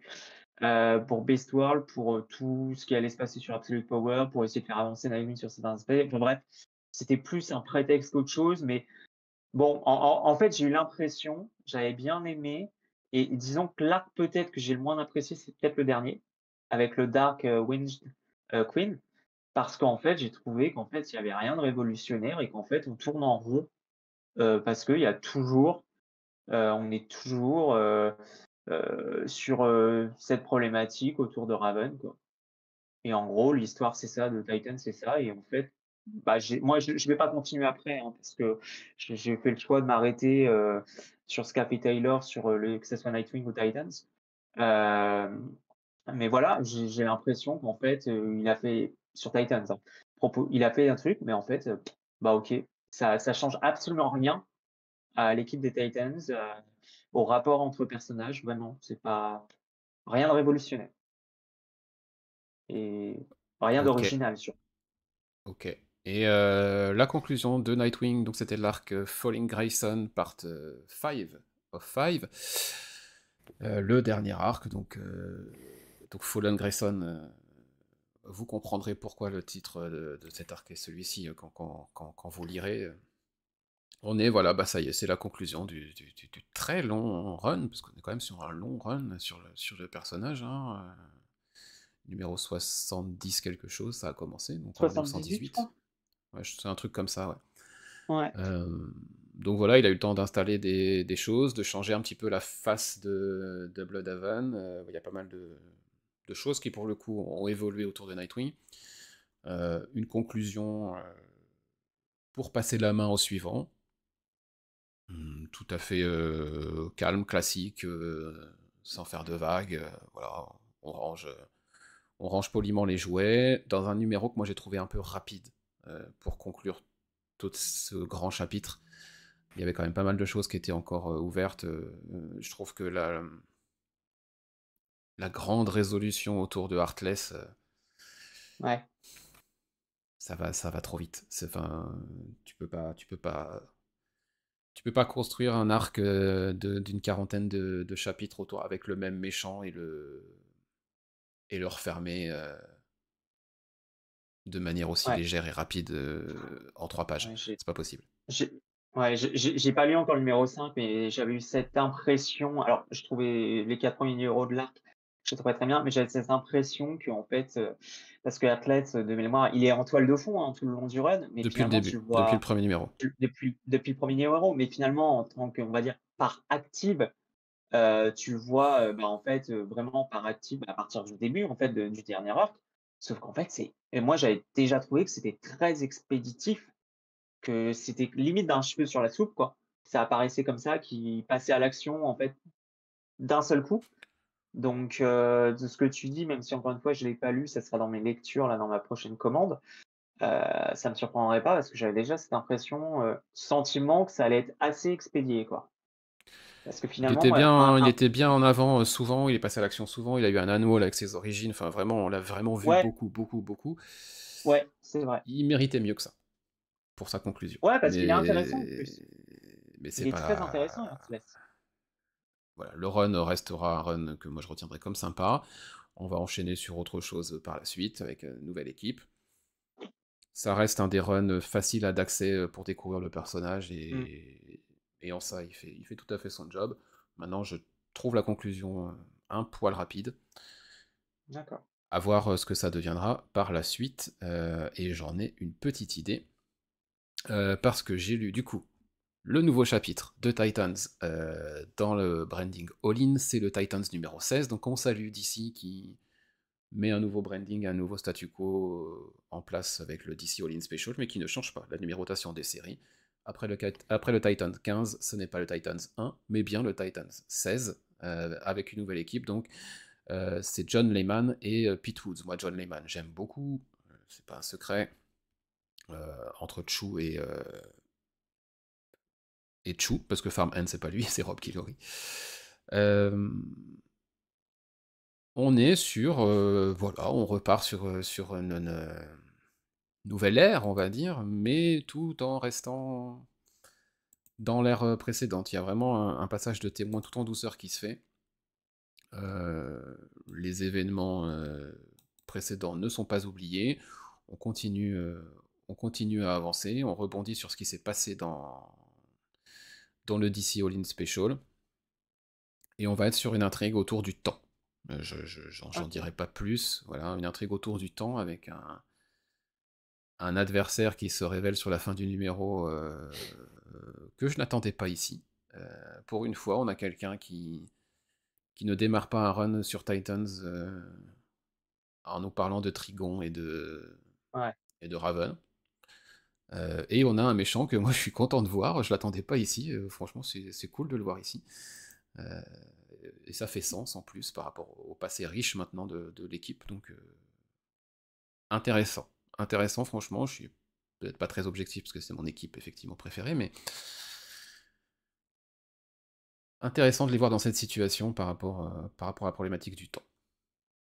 Et puis au Nightwing, numéro 119, Dan Waters, pareil, hein, Dan Waters, c'est pas un scénariste que je déteste, loin de là. Et Dexter Soy pour la partie graphique. Alors graphiquement, ça change, hein. On change de monde, hein. Ah, tu C'est pas m'étonnes. Bruno Redondo, on est vraiment sur une autre chose. Et autre chose de bien, hein. Attention, je dis pas que je n'aime pas, hein. Notamment les premières planches, là, c'est assez splendide. Donc là, on n'est pas autour du temps cette fois-ci, on est autour du crime organisé à Bloodhaven. Euh, Heartless n'est plus là, et c'est pas le seul à ne plus être là, mais ça je vais pas le spoiler parce que c'est un élément quand même important du dernier épisode de Nightwing par Taylor dans le 118. Il y a un vide, il y a un grand vide qui est laissé autour du crime dans la ville, et du coup les factions en place s'unissent, euh, décident de se partager un peu le gâteau. Mais c'est sans compter sur une autre force en présence qui en a décidé bien autrement, et qui a décidé que plutôt que de se partager le gâteau, on va éliminer tous ceux qui essayent de le manger pour qu'il n'y ait plus qu'une personne à table. D'accord. Intéressant. Intéressant là aussi. Et ce que j'aime beaucoup dans ce premier numéro, c'est que vraiment Dan Waters reprend tous les éléments intéressants qui ont été posés par Tom Taylor, avec la sœur de Dick qui est à la mairie et qui va devoir prendre des décisions pas forcément populaires, notamment par rapport à qui est son frère, euh, et s'associer peut-être à des gens qui sont pas très louches, mais pour le bien de la ville. Quoi. Pour le bien de la ville, sur quel principe est-ce qu'on peut s'asseoir? Ça, c'est assez intéressant. Euh, j'aime plutôt ce premier numéro. C'est sympa, c'est plutôt engageant. Donc juste pour le moment, en tout cas sur ces deux premiers numéros de All In que je lis, on est plutôt sur quelque chose voilà, qui s'ancre sur la continuité, qui garde ce qui était bon dans le passage précédent et qui construit une nouvelle direction. Euh, ça me plaît bien, ça me plaît bien. Et puis, Clément, tu vas pouvoir enchaîner sur Ouais, Geiger. C'est la fin de l'arc. ouais, ouais, je crois, ouais. Et donc, je vais être très bref parce qu'en plus, ça fait un moment que je l'ai lu pour le coup, celui-là. Donc ouais, fin d'arc. Donc de mémoire, c'est un numéro, je crois, bah, comme le monde de la Cobert. Alors j'ai un trou de mémoire sur comment s'appellent les deux chiens là. Je me souviens plus du tout. Mais de mémoire, le numéro 6 tourne autour de ces personnages et j'ai un souvenir excellent de ce numéro 6 parce que j'ai trouvé ça très attachant. C'est toujours aussi bien.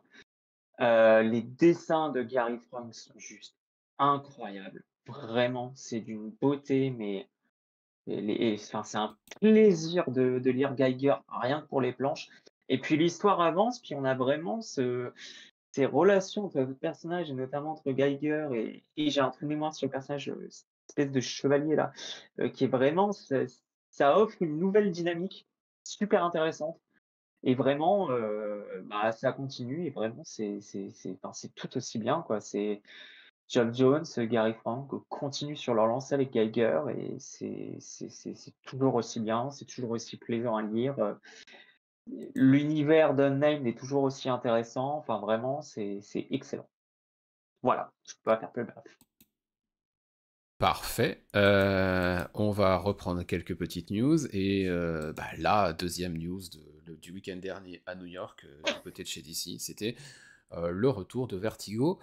Euh, donc le retour de DC au Creator Owned. Et ça commence dès maintenant avec Nice House by the Sea, donc la suite en cours de Nice House on the Lake. Dont les 3 premiers numéros vont être réimprimés avec le logo Vertigo et voilà, Nice House by the Sea, donc James Tynion Ford et Alvaro Martinez Bueno bah, sont les porte-étendards de Vertigo, C'est Vertigo ça. 2024. Et on est reparti sur du Creator Own, donc on va voir émerger sans doute de nouveaux projets. Bah forcément, le nom fait rêver, évoque de très belles choses aux fans d'un certain âge, on va dire. Maintenant, à voir ce qui va se passer, à voir les prochains projets qui seront annoncés dans ce nouveau label, enfin ce Mm. nouveau label, qui enterre du coup peut-être le Black Là. Label. Je sais pas ce qui. Non, non, non, je crois pas. J'ai lu un truc que le Black Label allait rester. Au moins pour les Alors DC hors continuité peut-être. ouais, quelque chose comme ça. C'est que le Vertigo, ce serait vraiment le créateur owned. Et le Black Label, j'ai cru lire, alors je sais plus où, que ça serait en gros, ça pourrait concerner vraiment des mini-séries, Ouais. peut-être hors continuité et autres, ou même de l'indé, mais qui serait vraiment vraiment de la mini-série, quoi. Le Vertigo, si j'ai bien compris, alors on serait, effectivement, c'est du créateur owned, mais ça serait vraiment, il y a dédié aussi et surtout, à l'ongoing. Mais je suis pas sûr, hein. Mais Si, il me semble avoir lu un c'est ce truc que comme ça que je, ouais, c'est ce que je le vois. Black Ouais. Label allait rester, ouais, de Alors mémoire. lancer un branding dédié à l'ongoing avec une mini-série, excuse-moi, Oui, mais oui, le non, message mais n'est pas non, mais clair. je suis d'accord avec toi. Je suis d'accord avec toi, c'est pas très clair, mais apparemment les 2 vont coexister. Bon après, est-ce que ça va être sur la Ok. durée? On peut en douter, mais ils ont une volonté de faire, durer les 2. Mais je serais pas surpris que ce soit le DC le Black Label concerne plus des titres, heu, mainstream, on va dire. hors continuité. Parce que pour le coup, mais parce que je suis d'accord avec toi, c'est quand même une mini-série de The Nice House by the Sea, donc faut voir. Mais apparemment, j'ai vraiment cru lire qu'il y a une volonté de DC de maintenir les 2. Ce qui peut être assez surprenant, parce que de mémoire, quand ils avaient fait le Black Label, je crois que ça avait été en remplacement de Vertigo, si je me trompe pas, ou quelque Ouais, chose c'était comme ça. pour mettre tout ce qui rentrait pas dans le catalogue DC principal et combler le vide laissé par Vertigo en proposant des récits plus C'est ça. adultes. Maintenant, moi, le Black Label, je vois pas quelle est sa raison de continuer, hein. Le Bah, moi non Creator plus. Owned passe chez Vertigo et ils ont lancé, il y a quoi, 6 mois, même pas, DC Elseworld pour toutes les séries, Oui, pour toutes j'y ai les pensé, hein. histoires en dehors de la continuité Ouais, DC. Du coup, qu'est-ce qui reste à Black Label? Bah rien. bah, je suis d'accord avec toi, hein. Je vois pas, j'y avais pas pensé, mais c'est vrai qu'avec le Elseworld, je vois pas l'intérêt. Du tout. Ou alors est-ce que ça serait un label pour des titres plus dark? Mais là encore, il y a pas d'intérêt non plus. Ouais, Ouais, je sais bizarre. pas. Donc, retour de Vertigo, après le retour de Elseworld, après le lancement de All In et la reprise d'un logo qui nous fait vraiment penser aux années 90, que C'est ça, j'adore hein, personnellement. Euh, pareil. DC renoue avec son héritage, on va dire. Bah, ouais, j'ai envie de te dire, pourquoi pas? Moi, j'aime bien cette idée de Ou couronner réchauffe, cet je sais pas. héritage. Ouais, ouais, ouais, on peut réchauffer aussi, mais cette Les idée premiers qui veut projets, ouais, les premiers projets donneront le ton. oui, c'est ça, parce que pour le moment, on ne sait pas, en fait, donc il y avait eu ça a été annoncé lors de la New York Comic Con, c'est ça? C'est De ça, mémoire? c'est ça. Donc à voir, je sais pas c'est quand la prochaine? Je Avant sais pas, qu'il mais là dévoile. maintenant ça va jouer dans les catalogues, hein. Oui, oui, complètement. Boris nous avait dégoté également le fait que Aquaman allait revenir dans une série à son nom, et l'équipe fait envie, Boris. Oui, tout à fait. Alors, j'ai pas C'est d'image pour ça. Ok. Vous m'entendez? Ouais, Yes. Ok, parce que j'avais coupé, je savais plus si vous m'entendez. Oui, c'est Jeremy Adams et John Teams. Alors John Teams, moi je crois que je l'avais vu sur le run sur John de Tom Taylor, je crois, Ouais, un Son petit of peu. Superman, ouais. C'était plutôt sympa en termes de Son of dessin. Kal-El, pardon. Ouais. Et c'est surtout Jeremy Adams, moi, qui m'intéresse parce que je trouve que sur Flash, j'ai beaucoup aimé ce qu'il a fait. Alors il y avait quelques défauts, mais globalement c'était très fun quand même. Je trouve qu'il avait bien saisi un peu l'esprit de la série et du personnage. Et puis là, le premier tome que j'ai lu de Green Lantern chez Urban, même si on était parasité par Night Terrors qui est venu mettre le bazar au début, franchement j'ai bien accroché aussi. Et a priori la suite est plutôt canon. Donc voilà, c'est un scénariste que j'aime beaucoup. Et je pense que sur Aquaman, ça peut être sympa. Le personnage est plein de potentiel, hein. On a déjà vu des différents runs intéressants. Donc ça fait plaisir de revoir ce personnage qui revient un petit peu au premier plan avec une série. Et scénarisé par ce scénariste que propose des Ouais, trucs qui a plutôt surveillé, ouais. sympas. Mm. Ouais, franchement, au départ, quand il est arrivé, on savait pas qui c'était. On s'est dit, ouais, bof, c'est qui Après, il est passé après Williamson, hein, c'est ça, sur Flash. Mm. Et on se disait, bon, voilà, on n'était pas trop enthousiaste. Et au final, moi, depuis sur ce qu'il a fait chez DC, j'ai plutôt accroché, hein. Je trouve ça vraiment sympa. Donc, ça peut matcher, dirons-nous, Cool. entre ce scénariste et ce personnage. Ouais, ça fait envie d'aller au moins jeter un œil Ouais. au premier numéro. Ben, je te laisse la parole du coup, puisque tu as du ultra méga Oui, au programme. oui, alors je vais faire assez vite, je pense. Maintenant, quand je dis je fais vite, finalement, je fais pas vite. Ultra Mega, ça avait été un méga coup de cœur à sa sortie. Alors, sa lecture en VO, puis sa sortie en VF chez Delcourt.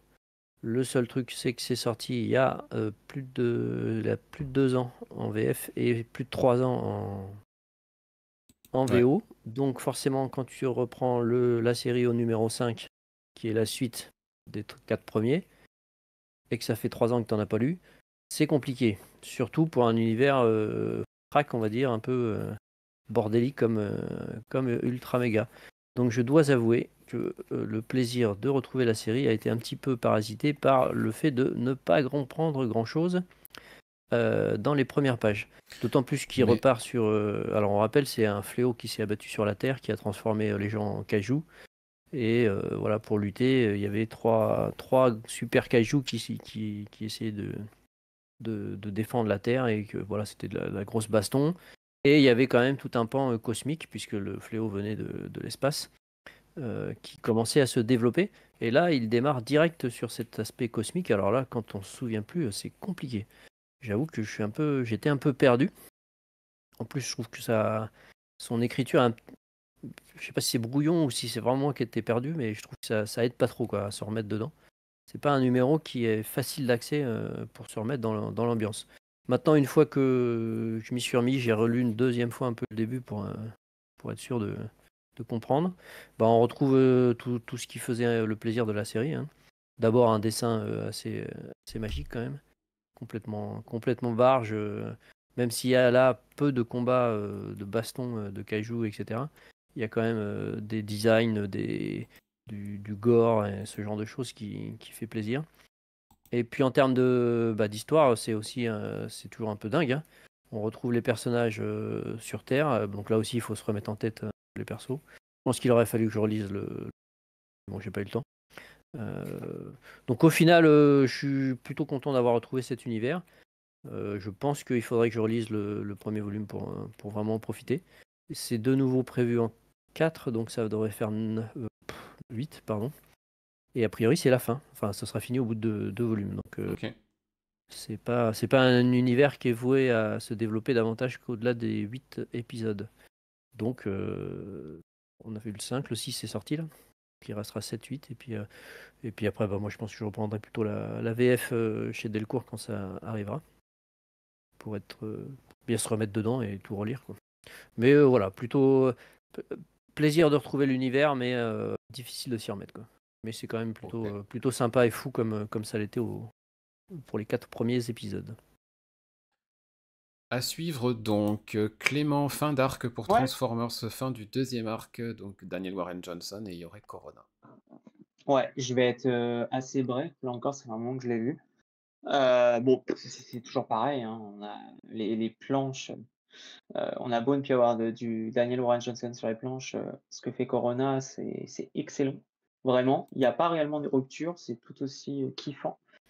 Et ultra dynamique, ça part dans tous les sens. Vraiment, c'est cette impression que ça ne se pose jamais et que vraiment, on est sur un rythme ultra dense, peut-être trop dense, peut-être qu'on aimerait peut-être parfois que ça se pose un peu plus, je sais pas. Mais c'est tout bonnement excellent et ça promet du lourd pour la suite, et puis vraiment, ce qu'arrive à faire Daniel Warren Johnson avec tout ce panel de personnages, c'est vraiment excellent. Heu et donc là, on est sur la fin du deuxième arc, du coup, on est à la moitié du run de Daniel Warren Johnson, de mémoire. Donc voilà, bah, moi je vais continuer, hein, parce que vraiment, c'est génial là. Puis avec, les mini-séries qui se terminent avec G.I. Joe qui va commencer au mois de novembre, ça promet que du bon pour l'Energon, Universe.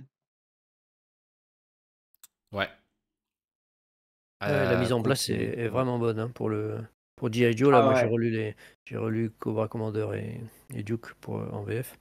Pareil. ouais, Franchement, c'est vraiment bien mis en place et ouais, ouais, c'est j'ai vraiment génial. hâte de Tu découvrir vraiment ce G.I. Joe là. bah, ouais et tu vraiment l'impression que tu as tout un univers qui se met en place petit à petit et c'est vraiment génial et ouais, tout se met en place petit à petit, mais surtout que c'est bien fait et ça, c'est génial. Parce que ça pourrait très bien être mal fait, on pourrait dire: «Ouah non, là quand même» et en fait non, non, pas du tout et tu sens, que dans toutes les séries, tu sens qu'il y a les bases qui se posent et moi, j'arrête pas de me demander, mais à partir de quel moment où il va avoir ce climax où ça va péter et où vraiment il y a tout qui va se lier quoi et ça va être, un florilège quoi. Mm. Ouais, c'est vrai qu'on a hâte de ce moment-là. Boris, tu nous proposes une autre fin d'arc et c'est d'un Yore Corona à l'autre, Ain't No Voilà. Grave. C'est même une fin de Avec No série, quoi. Grave. Oui, c'est terminé, une fin de mini-série. Bon, c'est un classique pour ce trio Scotty Ouais, Young, c'est les Jordi séries en 5, Corona, ouais. Jean-François Bollier, les séries en 5, hein.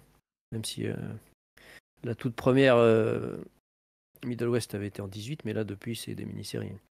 Et ça sort en VF chez Urban, sous le titre aucune tombe plus profonde, je crois. Donc j'en avais déjà parlé, hein, je crois que j'ai chroniqué tous les numéros jusque-là.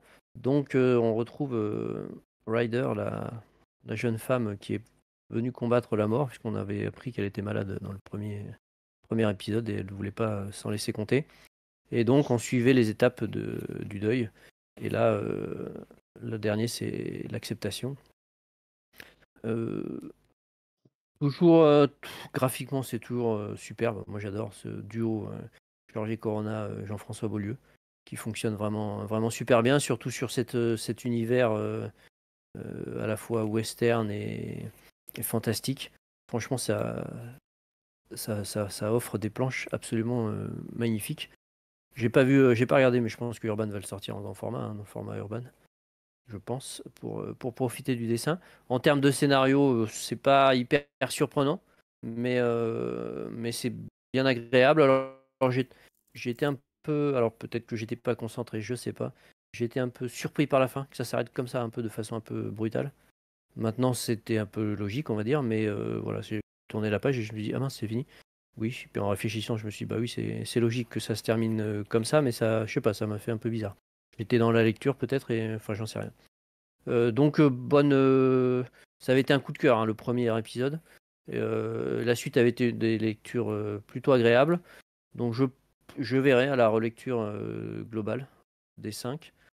Voilà, on est entre une excellente lecture et peut-être un coup de cœur, notamment grâce à la partie graphique. Mais sur ce 5, voilà, c'est une très bonne lecture. J'ai bien aimé et puis l'ensemble se tient bien. Et je pense que oui, en format urban en VF, à relire les 5 collectés, ça devrait quand même être un bon plaisir. Donc Ok. encore une bonne mini-série c'est d'abord un régal pour les yeux, quoi. Et puis on va revenir à Daniel Warren Johnson, c'est toi qui va commencer là aussi, donc il est cette fois-ci non pas avec Ray Corona mais avec Riley Rossmo et Mike Spicer, ça c'est comme toujours avec Daniel Warren Johnson, pour une nouvelle série chez Image, The Moon is Following Us, et tu as lu comme moi le numéro 1, et là il me tarde de savoir ce que tu en as pensé, même si je le sais Tout à fait. déjà dans les grandes lignes. Ouais. Et il y a longtemps, oui, il y a un certain temps, je l'ai lu l'histoire en détail, je m'en souviens plus trop, mais c'est pas grave. Je vais résumer comme je le fais d'habitude, c'est-à-dire un petit peu n'importe comment. Donc on se trouve dans un univers avec des personnages et des créatures assez étranges. Et on suit un couple aidé d'une espèce de grenouille au design parfait, qui sont poursuivis. C'est une espèce de grande course-poursuite. On ne sait pas trop pourquoi. On voit bien qu'ils parlent de leur fille. Il y a tout un enjeu familial derrière. Et ils doivent absolument récupérer quelque chose. Donc ça bastonne pas mal, ça court dans tous les sens. Et puis sur les dernières pages, on bascule.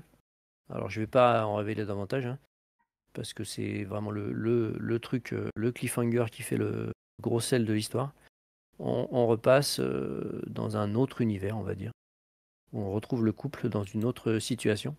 Et on comprend pourquoi on a suivi ces deux personnages et leur course-poursuite. Et le cliffhanger est vraiment alléchant, hein, par rapport à la suite. On se dit que ça peut proposer des choses vraiment intéressantes. En termes de narration, alors c'est vrai que de ne pas avoir le dessin de Warren Johnson, ça perturbe un petit peu. On a l'habitude d'avoir les deux ensemble. Et souvent, ça fonctionne parfaitement. Mais en termes de narration, c'est du Daniel Warren Johnson classique, hein, avec tout ce qui est action, composante familiale, émotion, un gros travail sur les personnages, leurs relations. C'est plutôt, moi j'ai trouvé que c'était plutôt bien écrit, hein, entre eux. Et puis en termes graphiques, Riley Rossmo, même si ça n'a pas la puissance de Daniel Warren Johnson, c'est en termes de design, de rythme, de mise en page, c'est franchement solide. Il y a vraiment des créatures assez barjots.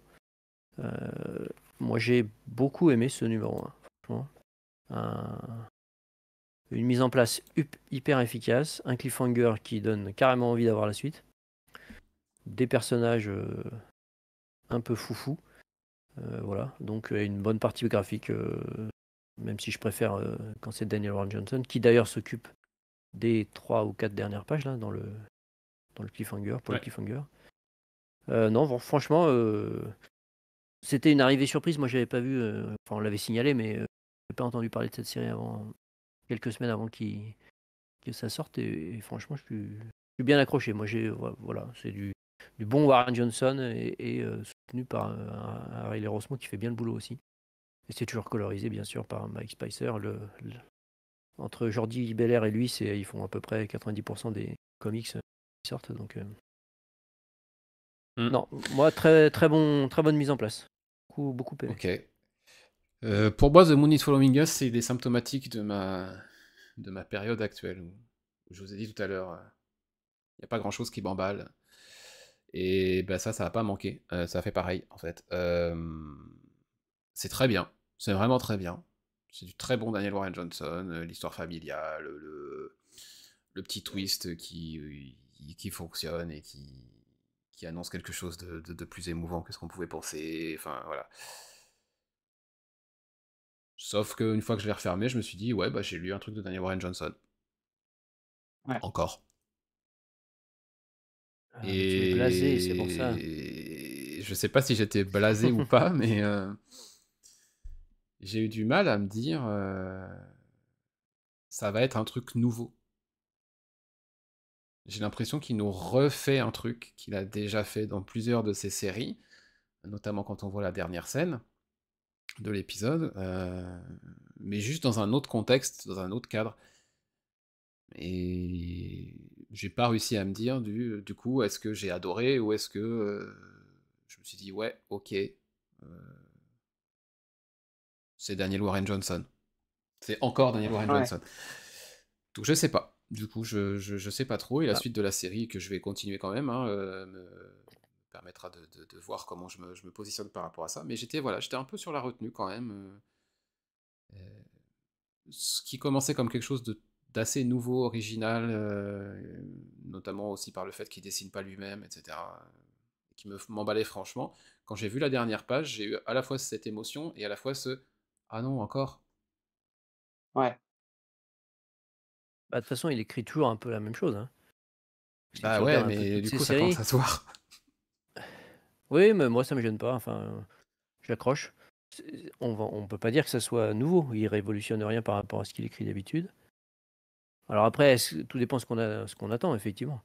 Moi, ça me gêne pas qu'il écrive la même chose du moment que c'est bien écrit, que graphiquement ça tienne la route. Enfin voilà, ça me gêne pas. J'arrive à rentrer dans le truc. Alors après, bon, ça, sans doute que c'est chacun un peu son ressenti. Non, mais c'est ça. Mais Maintenant, j'ai suffisamment aimé malgré tout pour me dire je vais continuer la série, hein. Et puis parce que c'est Daniel Warren Johnson et que je sais qu'à un moment il va peut-être m'attraper là où il n'a pas forcément réussi à le faire sur ce numéro-là. Peut-être que ça ira plus tard. Donc je lui garde quand même largement le bénéfice du doute et je continuerai. oui, parce que enfin, en termes de les composantes qu'il met, la famille, l'émotion, l'action, etc., c'est toujours un peu, c'est toujours un peu la même chose. C'est le contexte derrière qui change, hein. Donc Mhm. après, on avait dit avec Do Powerbomb notamment que l'écriture était plus juste, plus fine, quoi. C'était Ouais. un peu mieux écrit, mais en termes enfin, de rebondissement de ficelle entre guillemets pour accrocher le lecteur, c'est toujours un peu la même chose. Et là, c'est pareil. Après, ça va Yes. peut-être être un peu plus, je sais pas. Faut voir un peu comment, si ça reste équilibré pareil, c'est-à-dire si c'est 3/4 ou 80% dans un univers et 20% dans l'autre. Faut voir comment ça se déroule par la suite, quoi. Mhm. Parce que là, en termes d'univers graphique, c'est la première partie, il y a quand même des trucs sympas, donc Ouais, ouais. ça peut aussi amener à quelque chose d'un peu nouveau. Enfin bon, on verra. On en reparlera de toute façon quand tout ça Oui. aura un peu de recul. Euh, Je vais continuer dans le DC All-In, dans mon exploration des premiers épisodes de DC All-In, avec Action Comics numéro 1070 et en même temps Detective Comics 1090. C'est pas pour rien si j'ai choisi de les placer en même temps, en dehors du fait que ce soit les deux titres historiques. Donc Action Comics est repris par Mark Waid, avec Clayton Henry au dessin. Clayton Henry, bah, encore une fois, c'est très beau. Voilà, ça, je vais pas Je vais pas le cacher, et ça sera, le préambule sera le même pour Detective Comics 1090. C'est Tom Taylor qui reprend Detective Comics avec Michael Radin cette fois-ci. Euh, Commençons par Action. L'histoire commence dans l'espace de... Il y a 52 jours en fait, entre Absolute Power et le DC All-In Special numéro 1. Et ce Action Comics démarre pendant cet intervalle de 52 jours, dans la forteresse de D'accord. solitude, avec l'évasion de la zone fantôme d'une créature. Voilà, qui semble être en fait la fusion de trois méchants qui avaient été enfermés par Superman dans cette zone fantôme. Et puis après, bah, on revient à Metropolis, les ennemis prennent l'attaque, enfin voilà, truc tout à fait convenable et classique. Jimmy Olsen a un rôle sympa dans ce numéro. On sent que Superman va en baver parce que bah, ce sont des Kryptoniens. Sauf que un Kryptonien contre trois Kryptoniens fusionnés, c'est-à-dire les mêmes pouvoirs multipliés par 3 dans le même corps, forcément c'est pas simple. Donc il va falloir appeler à la rescousse. La manière dont ce combat se résout est assez intéressante.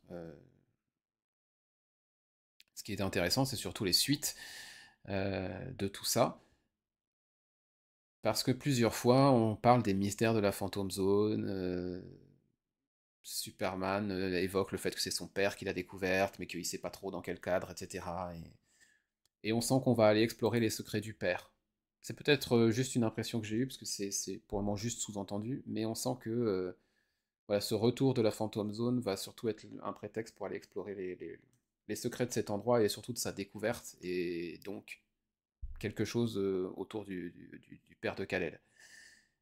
Et si je choisis d'en parler en même temps que Detective Comics, c'est parce que c'est la même chose du côté Detective Comics. L'arc s'appelle Mercy of the Father, de Tom Taylor et Michael Mm. Ranin.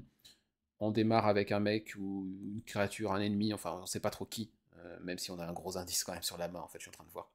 Quelqu'un supprime les jeunes délinquants de Gotham. Gotham va bien, Gotham va bien, aussi bien que puisse aller Gotham. Euh, et il y a pas mal, il y a une nouvelle vague de jeunes délinquants qui arrivent, dont un que Batman affronte là. Enfin, il ne sait même pas qu'il l'affronte, c'est qu'il le stoppe parce il lui fait tellement peur. C'est juste un jeune paumé qui se retrouve avec une arme et qui fait une connerie, quoi. Sauf que bah, il y a quelqu'un qui est après eux, après tous ces gamins-là, et qui les tue.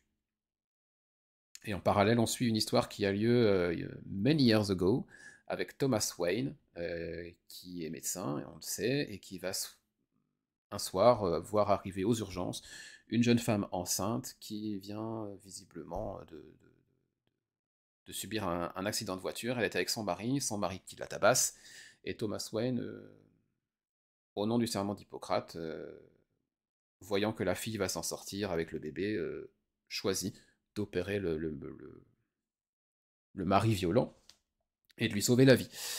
Et on va suivre ces deux histoires en parallèle et on va s'apercevoir que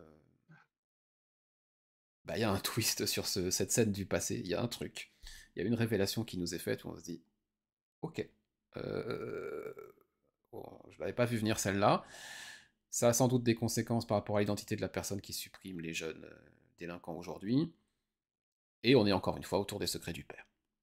Voilà. Donc c'est vraiment deux séries qui pour moi vont avancer sur D'accord. l'héritage de ces deux personnages, Clark et Bruce, par rapport à leur père et à une chose qu'ils ont faite dans le passé et qui a des répercussions aujourd'hui.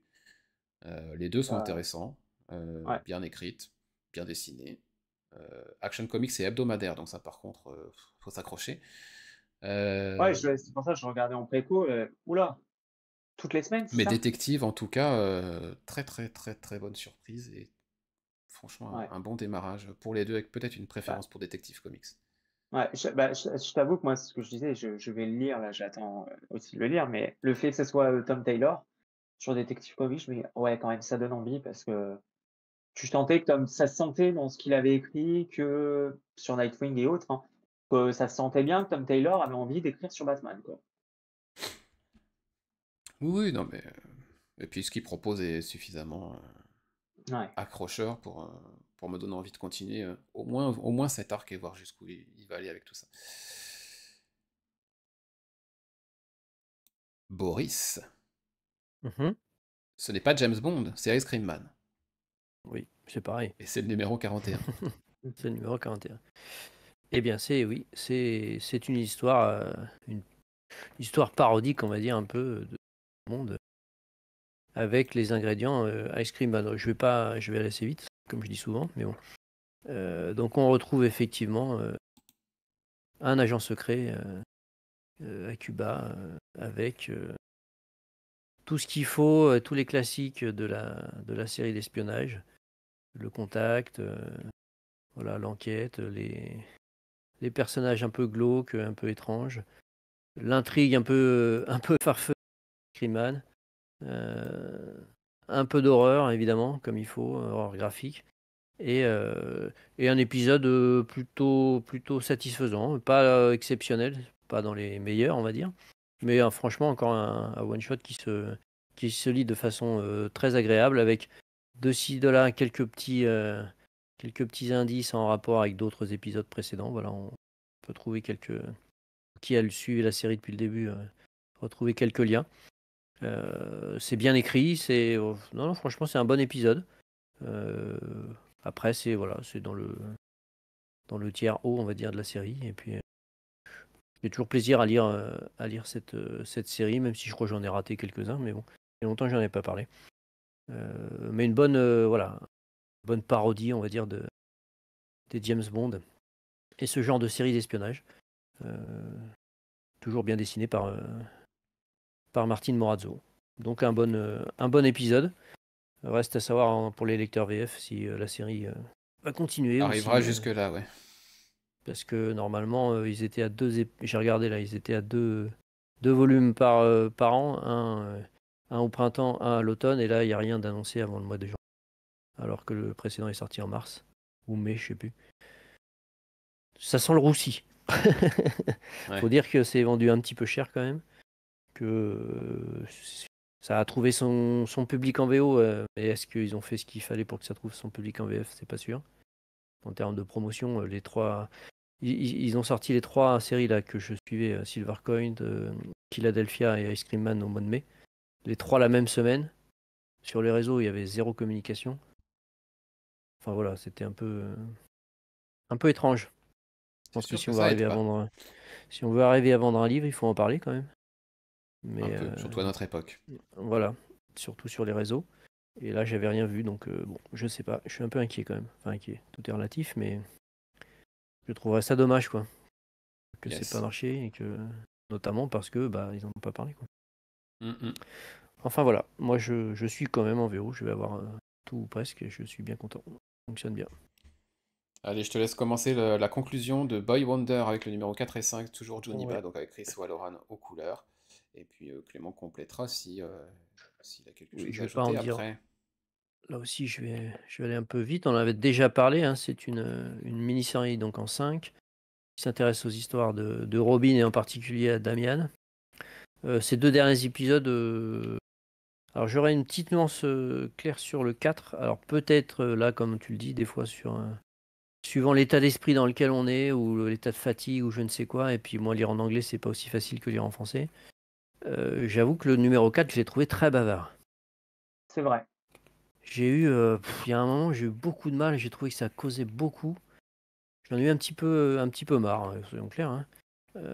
Malgré que l'histoire soit intéressante et bien fichue, et que graphiquement ça soit toujours très bon. Mais j'ai trouvé qu'il y avait beaucoup de cartouches de texte, et que ça blablatait beaucoup. Et je pense qu'en français, ce serait peut-être mieux passé. Alors quand ça sortira, en espérant que ça sorte, je le relirai évidemment. Et je pense que c'est une mini-série qui mérite aussi d'être relue d'un bloc. Le 5 m'a paru plus fluide en termes d'écriture, même si quand je le refeuillette, je vois qu'il y a quand même aussi des pavés. Mais je sais pas, peut-être que voilà, c'était moi qui n'étais pas dans la bonne humeur. Mais voilà, c'est le petit bémol que j'apporterai. Sinon, en termes d'histoire, ça tient toujours sacrément la route, hein. C'est du bon Juniba qui a bien compris les personnages. C'est bien immergé dans cet univers de Batman et de Damian, et qui a bien compris les personnages, et qui a su imprimer sa patte, on va dire. Voilà, une bonne mini-série, avec ce petit bémol que j'ai mis. Et au final, peut-être pas un énorme coup de cœur pour l'ensemble, mais une très bonne lecture. Et puis graphiquement, c'est quand même assez exceptionnel. Moi, j'aime beaucoup. De toute façon, on en a déjà parlé, je crois, ce que Yes, fait Juniba. on croit Voilà qu'on en a pour déjà parlé. cette conclusion pour moi. Clément? Bon, même avis, j'ai eu le même ressenti sur le numéro 4. Je l'avais trouvé très bavard, assez chiant à lire. Pas forcément parce que j'avais des difficultés, mais vraiment je le trouvais très long à lire, pas dire grand-chose en plus de mémoire.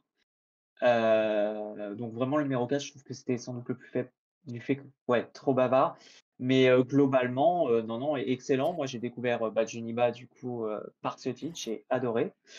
Tu sens tout l'amour qu'il a pour les Robins et pour Damian Wayne et j'ai trouvé ça super intéressant à lire. C'est un autre regard sur le personnage de Damian Wayne et de tous les Robins et c'était, ouais, c'était vraiment, c'était excellent, quoi. C'est une mini-série qui mérite d'être découverte, aussi parce que ça propose quelque chose finalement qui est aussi bien dans le fond ou la forme, original. Très bien, et bien Clément, je te laisse la parole puisque tu vas nous parler de Day Tripper que tu as lu avec Oui, l'arrivée de ce chef-d'œuvre chez Urban oui, Nomad. ouais, ouais, ouais, j'ai profité là d'Urban Nomad, pour, découvrir, cette œuvre de Fabio Moon et Gabriel Ba que je ne connaissais pas, donc de Day Tripper, voilà, c'est en gros, le personnage, je crois, de Bras de Oliva Domingos, qui écrit en fait sur, le chronique plutôt sur la mort de ses contemporains et voilà, pour faire simple. C'est un ouvrage qui est je connaissais pas du tout le speech, hein, et effectivement le terme récit de vie correspond bien. C'est un ouvrage qui est assez, pas contemplatif, mais qui comment dire? C'est pas la Tu Justice League, sors ça c'est pas sûr. c'est ça, tu sors pas indemne quand tu le lis. Parce que je me souviens quand j'avais commencé à lire le 1er chapitre, j'ai dit: «OK», et quand tu continues les 2 aussi, tu «OK, d'accord, ça parle de la mort, OK», et c'est vraiment, alors, urbain, mais récit de vie, mais moi j'aurais limite tendance à dire récit, initiatique. Il y a vraiment une réflexion qui est profonde, qui est assez dingue sur la question de la mort, mais en fait qui est même sur la question de la vie en fait, tout simplement et ça donne une œuvre, d'une, densité assez dingue, assez folle et vraiment ça m'arrive pas souvent. Enfin, on parlait justement que ça fait un moment quoi, que qu'on lit pas de l'œuvre qui nous bouleverse, qui nous retourne. Bah, franchement, quand j'ai fermé, Day Tripper, j'ai été en mode: «Waouh! Waouh, waouh, waouh, qu'est-ce que je viens de lire, quoi?» C'est en termes d'écriture, de narration, de dessin, ça prend aux tripes, hein. Ça prend aux tripes et c'est vraiment un bijou et effectivement, bah, ça remet quand même, pas mal de choses en perspective, quoi. C'est vraiment c'est un bijou, quoi. C'est vraiment le terme de chef-d'œuvre correspond très bien, quoi. Ça mérite d'être élu et donc merci Urban pour l'avoir mis dans le Urban Nomad parce que sincèrement, je n'aurais jamais lu ça et c'est une erreur. C'est une erreur parce qu'il faut que ça soit lu, ça donne tous ces lettres de noblesse, aux comics, indépendants. Oui, c'est une merveille des Tripper, on Ouais, est je valide d'accord. aussi, ouais. Allez, on va parler. Je vais terminer avec la Trinité, la Trinité d'ici, toujours dans mon exploration de All-In, les premiers chapitres de ce branding. Le Batman, numéro 153, de Chip Zdarsky et Jorge Jiménez, qui entament donc leur dernier acte en faisant entrer Batman dans All-In. Ça faisait très longtemps que j'avais pas lu le Batman de Zdarsky. J'avais dû juste lire 2 numéros, je crois, du run. Gotham est guérie. En tout cas, on a l'impression qu'elle l'est. Il n'y a plus trop de crimes. Il y a une espèce de paix qui est retrouvée. Gordon et Batman observent ça du haut des toits. Et voilà, la ville a l'air paisible et c'est suffisamment rare pour le souligner. Une ville dans laquelle le nouveau commissaire s'appelle Vandal Savage. Ah, Une ville dans laquelle un certain Edward Nigma a monté une entreprise qui s'appelle Nigmatech, qui a un building immense, un peu à la LexCorp. Voilà. C'est calme, mais on sent qu'il s'est passé des choses récemment et on se dit, wow, dans quelle ville je débarque. Euh, Nigma qui se rachète un peu, voilà, une image hein, avec cette entreprise pour. Voilà, il a l'air d'être clean. Euh, Et Batman, lui, il est pas dupe, il continue à mener l'enquête, mais bon, est-ce qu'il y a vraiment quelque chose à trouver? On sait pas. Et puis dans l'ombre, il y a quelqu'un qui, évidemment, qui magouille, qui manigance, qui prépare quelque chose. Là, on est vraiment sur quelque chose peut-être de plus politique, avec l'émergence de Nigmatech, avec l'intrigue autour du maire Nakano et du chantage qu'il est en train de... Enfin, les pressions, en tout cas, qu'il a l'air de subir. D'une organisation qui est enterrée depuis bien avant Gotham et qui porte le nom d'un oiseau de nuit. Euh, voilà, il y a pas mal de trucs qui sont réutilisés. Ça fait plaisir de voir certaines choses revenir. C'est très intriguant. Ça donne presque envie de comprendre comment Chip Zdarsky a amené ce statu quo dans Gotham. Euh, Ma foi, un nouveau. C'est presque con en fait que ce soit un nouveau départ juste pour un arc, parce qu'il y a peut-être du ouais. potentiel pour raconter un peu plus sur ce statu quo-là. Euh, En tout cas, c'est pas mal. C'est pas top, mais c'est pas mal. C'est mieux que ce que j'avais dans mes souvenirs sur Batman. Superman, c'est Joshua Williamson toujours, mais cette fois-ci c'est Dan Mora qui arrive au dessin. Euh, et on est sur un arc qui va s'intituler The Many Deaths of, non pas Layla Starr, mais Doomsday. Doomsday revient, du coup, enfin, revient. Euh, une histoire autour du temps. Il y a vraiment quelque chose autour du temps qui va jouer dans la série Superman, puisqu'elle commence à la fin des temps, cette nouvelle histoire. Et bah, il y a quand même, voilà. Je me rappelle du premier numéro de Joshua Williamson sur Superman où il avait vraiment installé plein de trucs pour la suite, Ouais. avec Lex Luthor, avec enfin, Supercorp et compagnie. Et ben là, il fait un peu pareil. Il nous ramène Doomsday, il nous amène un personnage à la fin des temps qui s'appelle le Time Trapper, avec lequel le Superman est en train de discuter. Ils sont plus que tous les deux à la fin des temps. Euh, il nous met une Superwoman enfin, qui était déjà là apparemment. Sauf qu'il nous tease un petit peu la manière dont elle a eu ses pouvoirs. Voilà, il nous annonce un peu il va nous expliquer ça. Lex Luthor a changé de statu quo aussi. Enfin voilà, on a vraiment genre l'épisode pilote d'une série télé sous les yeux et une série qu'on a plutôt envie de suivre parce qu'il y a pas mal de surprises qui s'annoncent visiblement. Et puis Wonder Woman, c'est toujours Tom King avec Daniel Sampere et on part sur une écriture à la Tom King. Enfin, Ouais. je saurais pas comment le dire, mais sur la mise en page, sur, vous savez, les bandeaux noirs avec un petit texte Ouais. pour Ouais. situer Ouais. la temporalité, etc. Il y a vraiment plein de choses qui évoquent Tom King dans cette écriture. Enfin, c'est vraiment, voilà, Du tu sais Tom pas que c'est King. Tom King qui l'écrit, tu le devines quand tu le lis. Ouais. Euh, et le statu quo, enfin le statu quo, le point de départ de ce nouvel arc, de cette nouvelle ère pour Wonder Woman, Steve Trevor a été assassiné. Euh, Oh. Oh. donc on va parler de deuil. Donc on va parler de magouille politique. Il y a des choses qui se trament dans l'ombre. Wonder Woman va devoir gérer ça. Il y a vraiment plein de couches, on le sent, dans cette histoire. L'identité du narrateur, d'ailleurs, est pas forcément très claire. Qui est-ce qui nous raconte cette histoire racontée à la troisième personne. C'est sous-entendu, mais je suis pas sûr d'avoir bien compris que si c'est cette personne ou pas qui raconte. Mais voilà, prendre le statu quo, enfin prendre comme point de départ, Steve Trevor est assassiné de manière hyper brutale euh, à un moment où on s'y attend pas et bah, Diana va devoir gérer ça. C'est un parti pris intéressant. Donc On verra à la fin de l'arc si ça valait vraiment le coup. Mais la promesse est là en tout cas. Voilà. Donc dans l'ensemble, tout ce que j'ai lu sur le DC All-In, on n'est pas sur des trucs renversants, mais on Mmh. est quand même sur. Il y a une idée à chaque fois. Voilà, il y a une idée, il y a un Ouais, truc qui t'accroche malgré tout et qui fait que tu as envie de voir un petit peu où ça va aller. Donc pour les numéros de All-In que j'ai lus moi ce mois-ci, on verra le mois prochain quand j'aurai lu tous les autres. Euh, c'est plutôt un nouveau départ qui s'inscrit dans la continuité.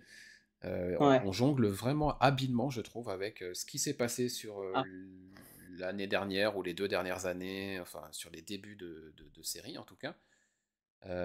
Et on leur donne un petit twist, une petite direction ouais. un peu fraîche comme ça.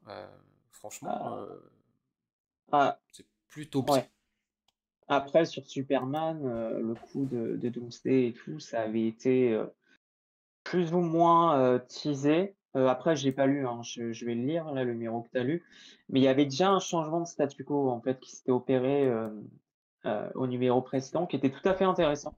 Williamson, moi j'aime beaucoup ce que fait Williamson sur Superman et il propose des choses, il a proposé des choses, vachement intéressantes, donc je suis pas plus surpris, heu, j'attends de j'attends de voir. Je suis assez curieux du coup de voir comment ils vont inscrire ça, mais je trouve pour moi Superman, ça avait été une des très bonnes surprises là sur les titres récents de DC et bah, sur Batman, moi j'ai lâché de toute façon, depuis, au moins un ou 2 arcs, je crois.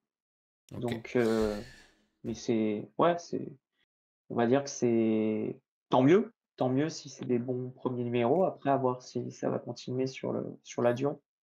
Oui, voilà, je me méfie de l'effet premier numéro, hein. Je surveillerai ça de loin sur la suite des arcs, mais je me méfie malgré tout.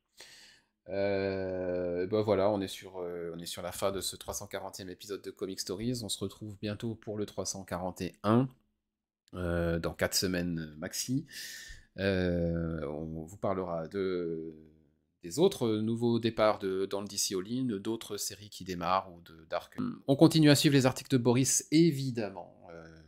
Évidemment, il y a beaucoup de choses qui se préparent. T'as des interviews en boîte ou pas? Oui, cette semaine, il y aura du Massimo Rossi qui a chez Comics Initiative avec Inuit, Feuille Rouge et qui avait sorti Locust il y a Mhm. quelques temps. Donc il va y avoir une petite série là avec deux critiques et l'interview du scénariste. Et puis j'ai contacté le scénariste de Good Asian aussi. Alors Ok. attention, Pornsack Pichette Shot. Voilà, j'ai réussi à le dire.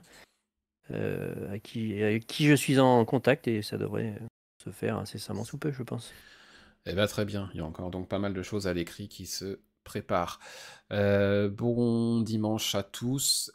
Merci de nous avoir écoutés jusqu'au bout. Et puis, à dans 4 semaines maxi pour le 341e épisode de Comic Stories. Salut! Salut. Salut!